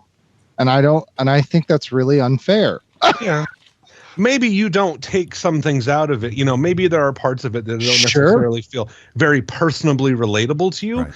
but it shouldn't inhibit your ability to just enjoy it as a movie. And we all have some things in common as humans, no matter what our culture, that are touchstones for us that we can enjoy in those movies. And it isn't necessarily tied to, you know, your demographic. But I could tie that to a lot of movie scenarios. There are people that, you know, have had traumatic experiences as kids where they were abused or they lost a parent, and they see that in a movie and they connect with it differently because they've had that experience. Right. Sure. So that I'm totally okay with. But to tell someone that they can't enjoy a movie because it's not their demographic, I think that's not at all what they're trying to portray in these movies in the first place. Yeah, I think it's really counterproductive to the feeling of inclusiveness and representation, Right. to then tell people they shouldn't connect to a movie because they're not part of that movie's demographic. It feels disingenuous or kind of hypocritical. Right. If I ever have a daughter, I would definitely want her to watch Captain Marvel. I would want her to watch Wonder Woman. But I would also want her to watch the other movies, right? Like, it doesn't.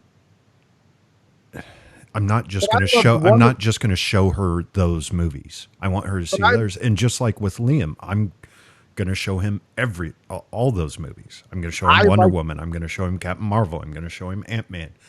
And I loved Wonder Woman, and I'm not a woman. Right. Well, I just want to say really quick. Jill went to Captain Marvel with me, and first of all, she wouldn't normally go to that kind of movie with me. She has no interest in that. But when it got done, she said, "That was awesome." She said, "It makes you want to be able to fly." Yeah. And I think she really identified with a female superhero, and she really enjoyed that. She felt empowered in some way or another, and that made me happy.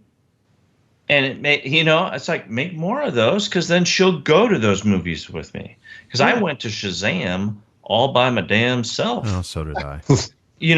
And I enjoyed it, and actually it was a really fun experience. I enjoyed that, but I would enjoy it much more if she were interested in going into those, to those kinds of movies with me. And so, she liked Wonder Woman. We watched Wonder Woman together, and she felt empowered by that as well. It's like, let's have more of that. It brings us all together. Well, and like Donna, my wife Donna, she went to Captain Marvel with me, and she's like, yeah, I liked it. I'm just not really into it as much as like I am. And she's like, I enjoyed it. I don't know if there was empowerment, but she really enjoys going to Captain America because she likes looking at. Well, there's that too.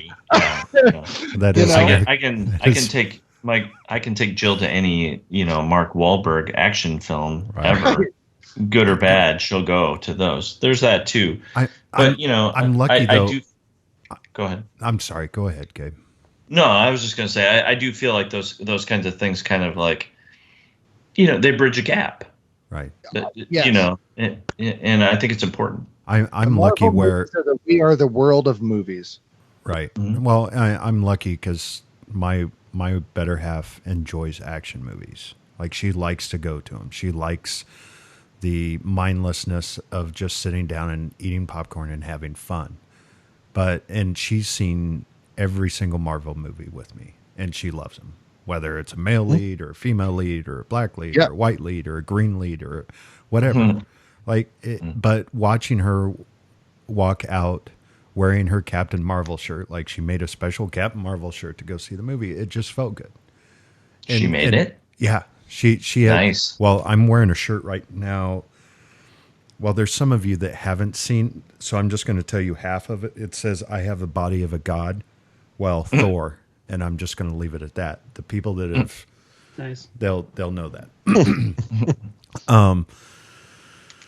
So it's just, I don't know. I wanted to bring it up simply because I wanted to say that I enjoyed Captain Marvel. It's not my favorite Marvel movie. But it doesn't mean that the reason that it's not is not because it's a female, right? It's not, Black Panther isn't on the top of my list because it takes place in Africa. It's not any of that. It's just it doesn't hit me like it hit someone else, like what you guys said. So right.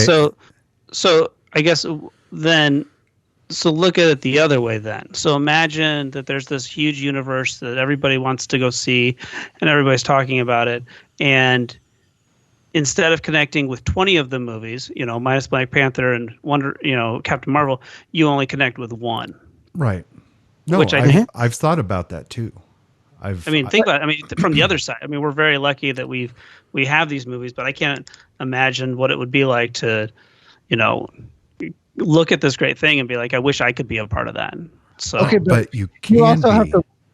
But you have to look at things like, okay, Black Panther is the easiest one. That was such a huge hit with the different demographics, and yet Samuel L. Jackson is basically in every Marvel movie, and is one of the strongest multicultural characters.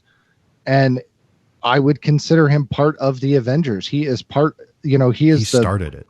He is the core right. of superheroes, even though he may not have a superpower, but there's Hawkeye. He doesn't have a superpower either. But I know, Samuel but Jackson, in the 20 movies, what do we really know about Nick Fury? I mean, He's a bad not motherfucker.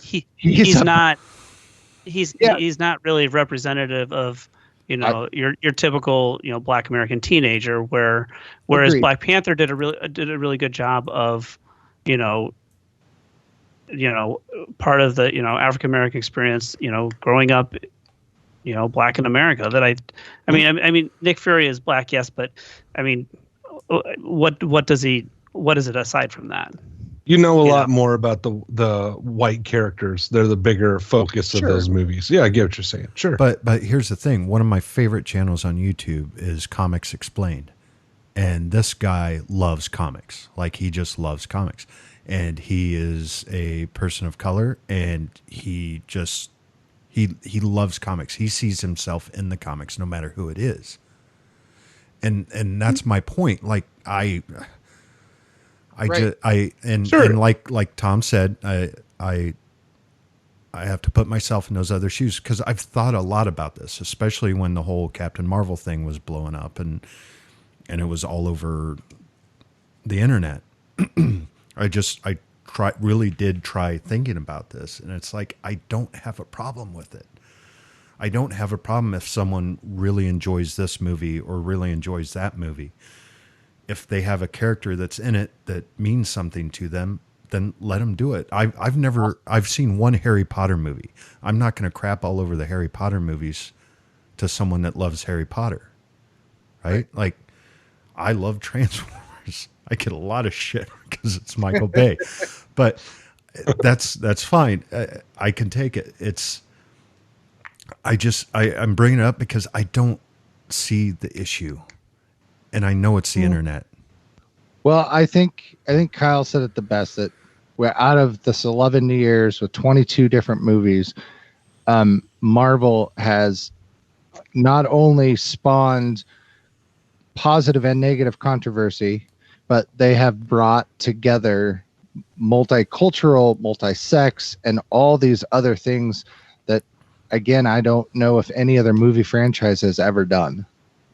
No, that's absolutely true. Hard to think about anything that's had so many movies in such a 11 year, but 2 movies a year really, over that time. And yeah, I can see some of the arguments from both sides. One being that it took a really long time to get movies where people felt like their demographic was more focused on. But I've always felt that the characters, and again, I can only say this from my perspective, but that the characters, no matter what their ethnicity, gender, sexuality in these movies, have always been portrayed as strong, noble, upright people, and people like you should look up to, but also people with flaws and people who have issues that, like a lot of us do, and feelings and conflicted ideas and thoughts. And that's one of the really interesting and captivating things about art, is that we all view it through our own individual lens. And what Avengers means to me may not be what it means to you, and you may view it a different way than I do and connect with different characters and see different things in it because of your life experience. And that's one of my favorite things about movies and talking about movies, is the different experiences we have when we watch them, because we're all ostensibly looking at the same frames, the same pixels, the same colors, but we're all having, a very different experience. Yes. And that's just putting our human lens on watching this art. But in that aspect, think if they would have started with Black Panther, where Iron Man was, replace that with Black Panther. If it's the same movie, I don't know. Yeah, I don't know. If it's Black Panther, the movie, and it just came out the same, I would have loved it. Right. But what I'm saying is for what the traction that they built with doing like Iron Man, and the way that they laid out the choices for the superheroes, wasn't necessarily they chose Iron Man over Black Panther. I don't think it was a cultural choice. I think it was they had a foundation to tell a story that they felt would maybe connect better. Right. I mean, I don't know. I guess could see that. I mean, I would think way back when Iron Man came out and people were like, yeah, we've seen superhero movies before. I'll go see Iron Man. Okay. Wow. Would Marvel have taken off not because of who was in the movie, but actually what Black Panther was about? I mean, Black Panther wasn't probably as well known even as Iron Man. No. To have that be your start, would it be kind of like, oh, well, that was another Marvel movie? I feel like if you have the same quality as Iron Man did, Iron Man feels now in retrospect after it spawned all this like the perfect storm. You have an incredible actor who's on a comeback, a visionary director, really slick production styles. It deals with at that time was like current real world issues with war in the Middle East and all those things. If you had a movie of that, like same quality actor, same quality director, same quality vision, I think, yeah, it would be a great catalyst either way. I just think Iron Man works so perfectly, and we look at it now in retrospect because it is this, I don't know, it's like a happenstance, like a unique event of all these amazing things coming together at once. But could they have done that with Black Panther 11 years ago? I think point. I don't know. It depends on if you find the right actor, the right director, you have a vision. If you want to start this whole universe, you have this idea for this universe. Yeah, you could probably start it from somewhere else. But I think it has to start with a real high bar of quality like Iron Man was. I have no idea if they would have wanted to take that chance, though, because Black Panther would have been a really niche character, even way below Iron Man at that time. Right. In like the public perception. I mean, Iron Man was still a little low. That's more of my point is, sure. I think they picked when they did Black Panther because they knew they could build a quality story for a character that was a little less well known. Mm-hmm. And they could actually build a movie that it didn't matter who you were. You could go see this movie and it was going to be awesome. They had built that foundation already. Right. Yeah, I think. I don't know. I'm speculating. I'm thinking out loud. And maybe people disagree with that. That's totally fair. I don't know. All right. Did we break the podcast? I think we did. Jesus. Yeah. That's. Go ahead, Tom. I just want to say Rotten Tomatoes sucks. It's bad. It's bad for you. It's bad for the internet. Stay off of Rotten Tomatoes. It's fucking horrible. I totally agree. Thumbs down to Rotten Tomatoes. Yes. Every movie is either absolutely awful or it's 100% fresh. Right. That's right there. Oh my God, it's terrible. Yeah. Well, that's not Rotten Tomatoes' fault. We've been talking about this. It's their algorithm. I blame it. I blame them for. It's the internet. It's but the they internet's also. fault. I was seeing Rotten Tomatoes things that said over 100%. I use Metacritic. They have kind of. How can that be? Critics and. I don't know. Yeah, when a movie launches, 110% because All right. Some movies. I'm gonna try and right the ship here. It might. You started this detour. I know, and that's why I'm trying to write it. I think this is super important to talk about, though, and I'm really glad that we have this outlet to at least make people think. But guys, what universe are we in? I mean, are we in the Marvel universe or the DC universe? We're getting kind of heavy right now. We're getting kind of dark. I feel like I'm in the DC universe because everything is just so goddamn depressing in my life. But yeah. And I want justice for lunch. Yikes. All right. Sorry, Kyle. I don't want to get out of bed every morning. I have to play the Bloodsport theme song to get out of bed. Fight to Survive by Stan Bush. That's what I play every morning to get up and get dressed for work. That's how bad it's gotten over here. Do you tape glass your hands too? That's Kickboxer. I know my Van Damme movies. Damn it. Van Damme it. All right. Van Damme it. Well, let's put overall to a vote. Put it to a vote. Since we went on this, my vote is yes. I also vote yes. But I'm going to leave it with this, and then we're going to vote. I just want to say this: keep making quality comic movies, right? Like this is Little Mike's dream, is to see these types of movies and have them be enjoyable and fun. and I'm not going to give any spoilers away for Endgame, except to say that there's one point where I cried, but it was not from sadness. It was from pure joy. It was from absolute pure joy that I had tears coming down my cheeks. Yeah. Like, Can we please take a very short break before we launch into another 22 movies? I don't know, 6 months, 9 months. Can we just take a very short break? It's Spider-Man, and there's like nothing else shooting right now. So okay, good. Let's just give it a little breathing room. We're gonna get a break from Star Wars and Marvel for a while, unless you want to watch it on TV. Yes. I think that's pretty good. I think that's probably a smart idea. I think it is. 22 goddamn movies. This is a lot of movies. I've seen every one of them. Don't get Disney Plus then. Oh, I know. I have to watch all the TV shows too. We're getting Disney Plus. Yeah, we haven't even included the TV shows. No. Yeah. I know. Which are, yeah. All right. This is a podcast about movies, damn it. Yeah. That's right. Or TV books. doesn't exist. Or books. Let's put it to a vote. Tom. I think I have to vote for Captain Marvel. I don't even know. That's fine. Yeah, Captain Marvel. Yeah. What are we talking about again? Gabe. Yeah. Me? Yeah. Yeah, I enjoyed them both. They were both really great movies. I'm gonna also go Captain Marvel, however. All right, Kyle. I have voted for Shazam in every category and been the only one at most times. But Mike, after having this conversation, you've inspired me to stand up against the patriarchy. I will vote for Captain Marvel. All right, Andrew. I have no real reason, so Captain Marvel. All right. These are both good movies. You should watch both of them. These are both really good movies. Very good movies. They're both fun.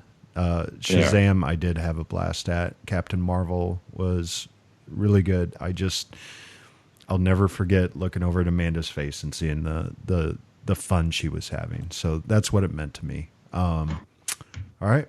Shazam's the best DC movie I've seen in a long time. Yeah. Sure. And if any of you ever get superpowers, I will pull the secret fireproof test on you. That was my favorite joke. In that leads me, real quick. If you had a superpower, what would it be? If you could have a superpower, what would you want? That little kid made it sound depressing, but I'd still like to be invisible. Invisible? Okay. Anybody else? I think the impervious to, bullets and everything, being, I don't know, what do you call that? Super be strength. invulnerable. Invulnerable. I think would be mine. Okay. Tom? I'll take whatever Loki's doing. Like super high level magic, like Asgardian. Yeah, magic. Magic. That'd be pretty fucking dope. Total madness. Shape shifting and stuff. Yeah, for sure. Shape shifting. Yeah. Make shit disappear. Oh yeah, that'd be fun. What about you, Mike? Oh God. Oh, Ooh, that's a good one. Working human knees.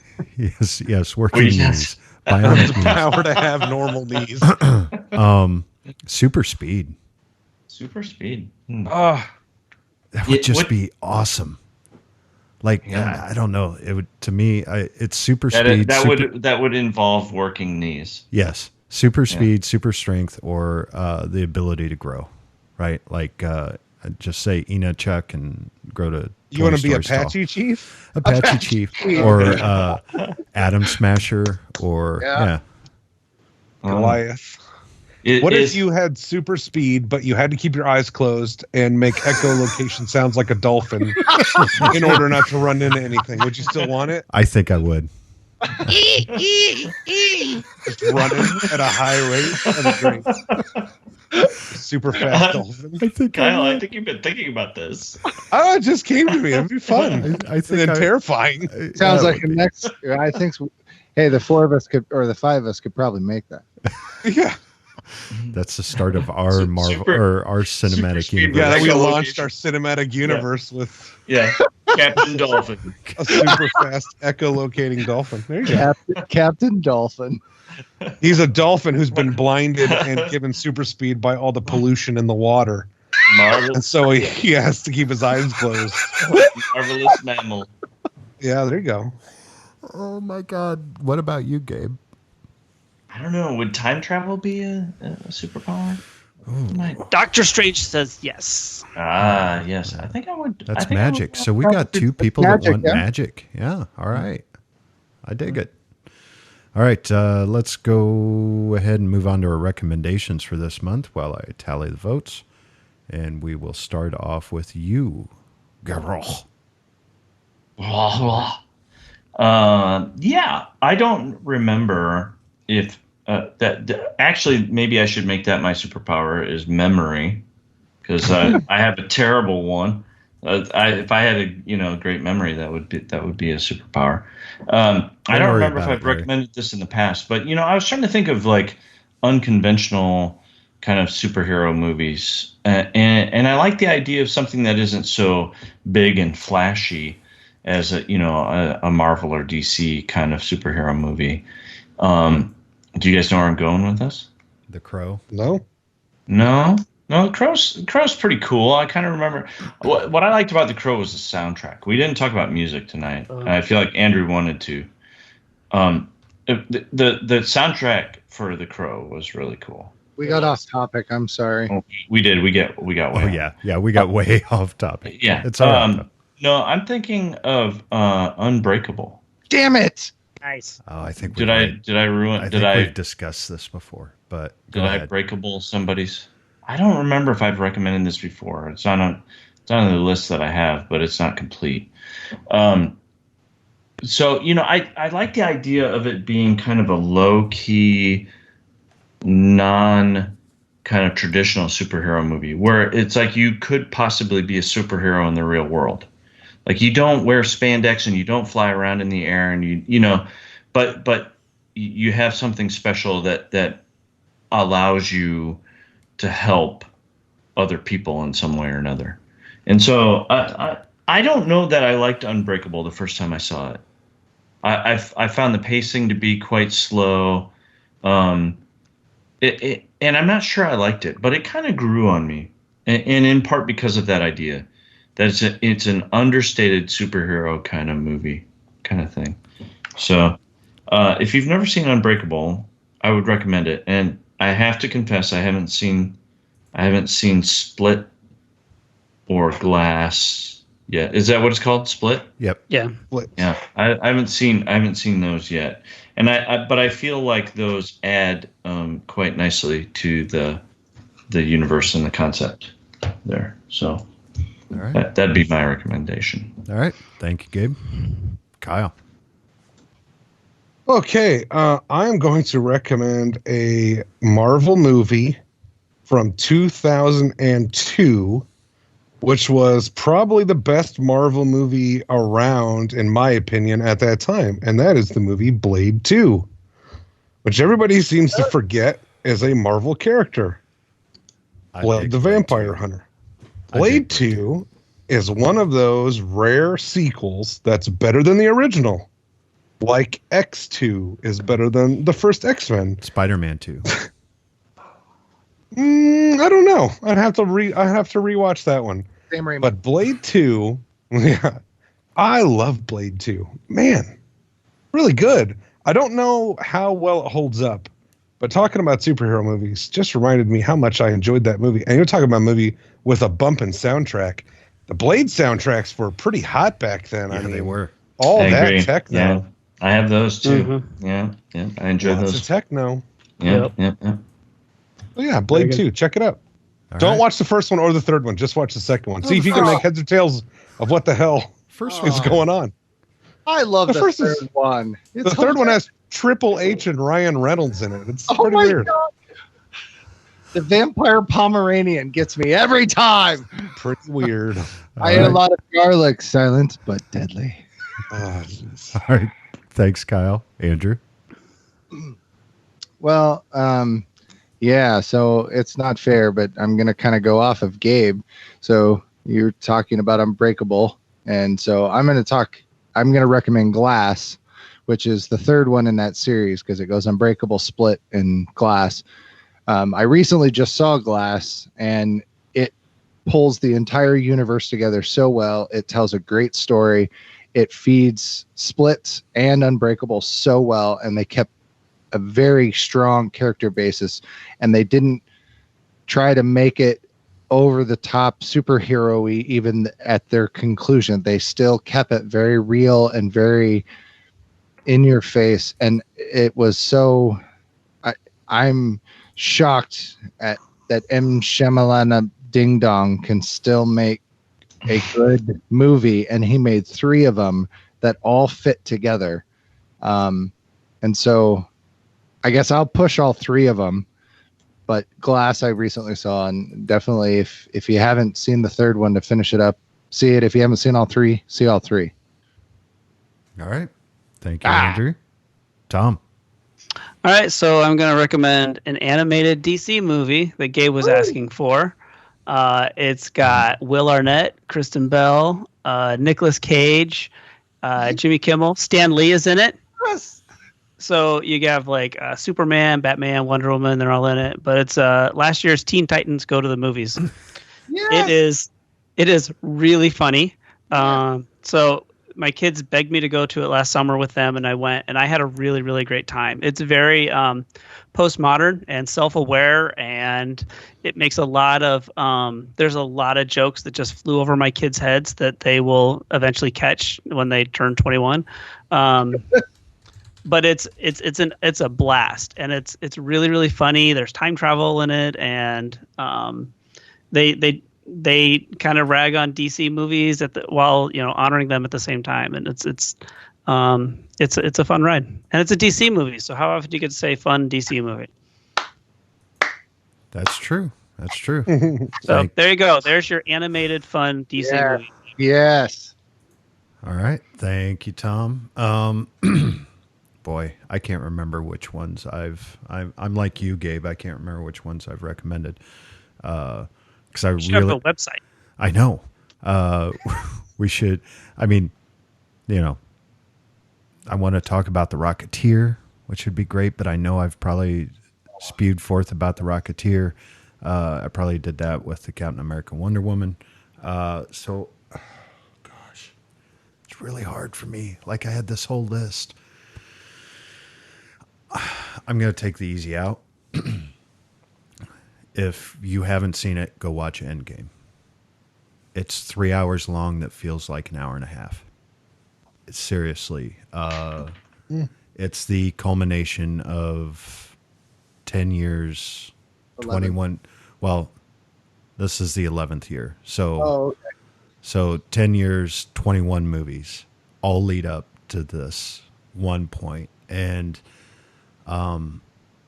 there are some great, like, scream out loud yes moments, and there are some sad moments, and it's it leaves you wanting more. And all I can think about, like I think I told you guys earlier off microphone, was I was watching Captain Marvel, and all I could think about was, I wonder what Endgame is, what part Endgame is on right now. And it was really difficult to do, to sit there and watch Shazam, but I had fun at Shazam. But really, if you haven't seen it, go watch Avengers Endgame. It's going to make everything make sense, and how the Marvel movies have worked toward, what they have worked towards is to this movie. This is the pinnacle of the Marvel films for this run for the past 10 years. So go check it out. And Andrew and Gabe, you are the two that haven't seen it, correct? That's correct. All right. I have not seen it yet. Tom and Kyle, would you guys agree with that statement? I would say it's my favorite Marvel movie, which is a very heavy statement for me. That is a heavy statement. Kyle? It's a great film, and the 3 hours does not feel like 3 hours. Right? There really is a lot packed into that movie, and yeah, they don't mess around. No, it's really good. Yeah, it's really good. All right, awesome. There you go. Let's poke the monkey, find out who won. Ladies and gentlemen, may I have your attention, please?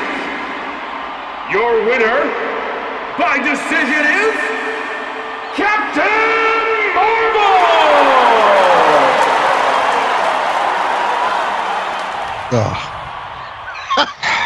Thanks to Kyle.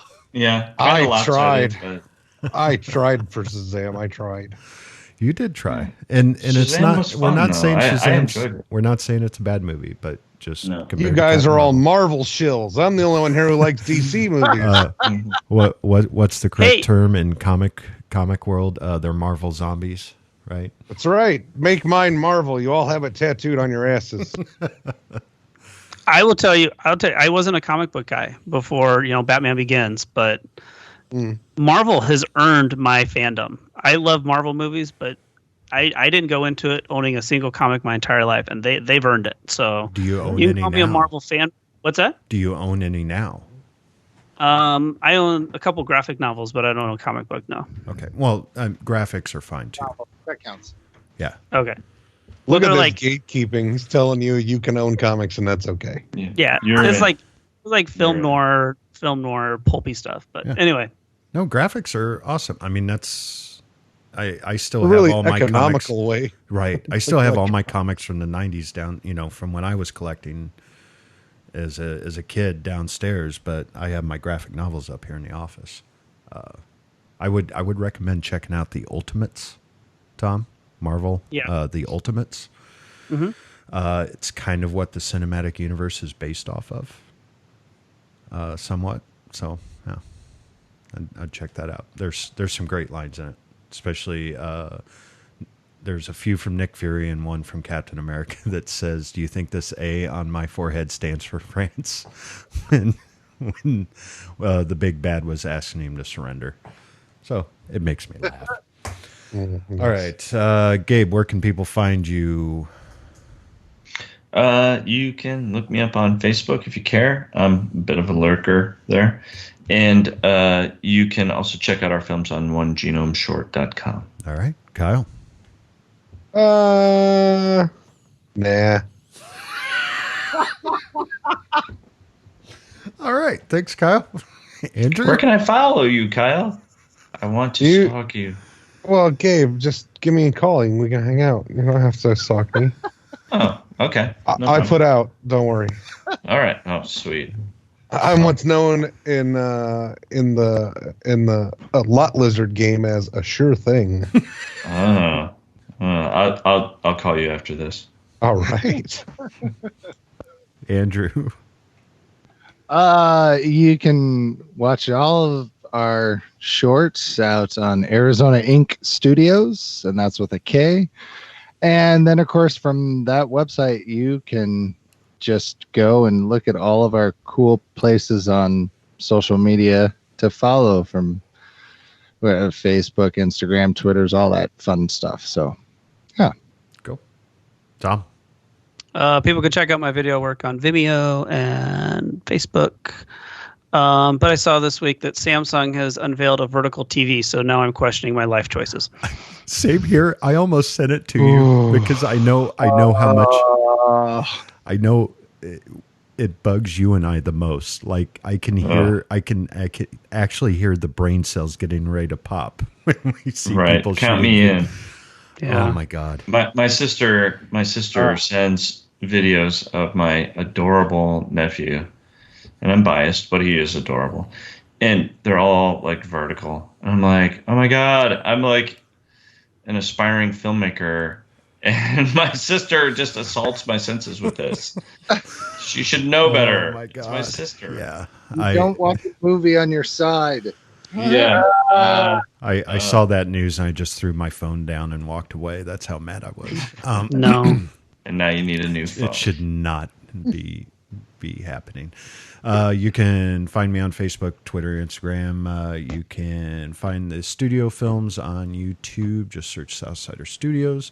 You can find all of our podcasts on iTunes, on TalkShoe, on whatever podcasting service you use. You can just search Southsider Studios.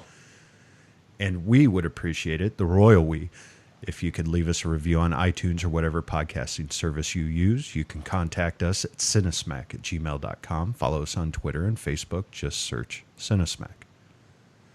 For June, we pack up the car and head out to the woods as the great outdoors takes on What About Bob?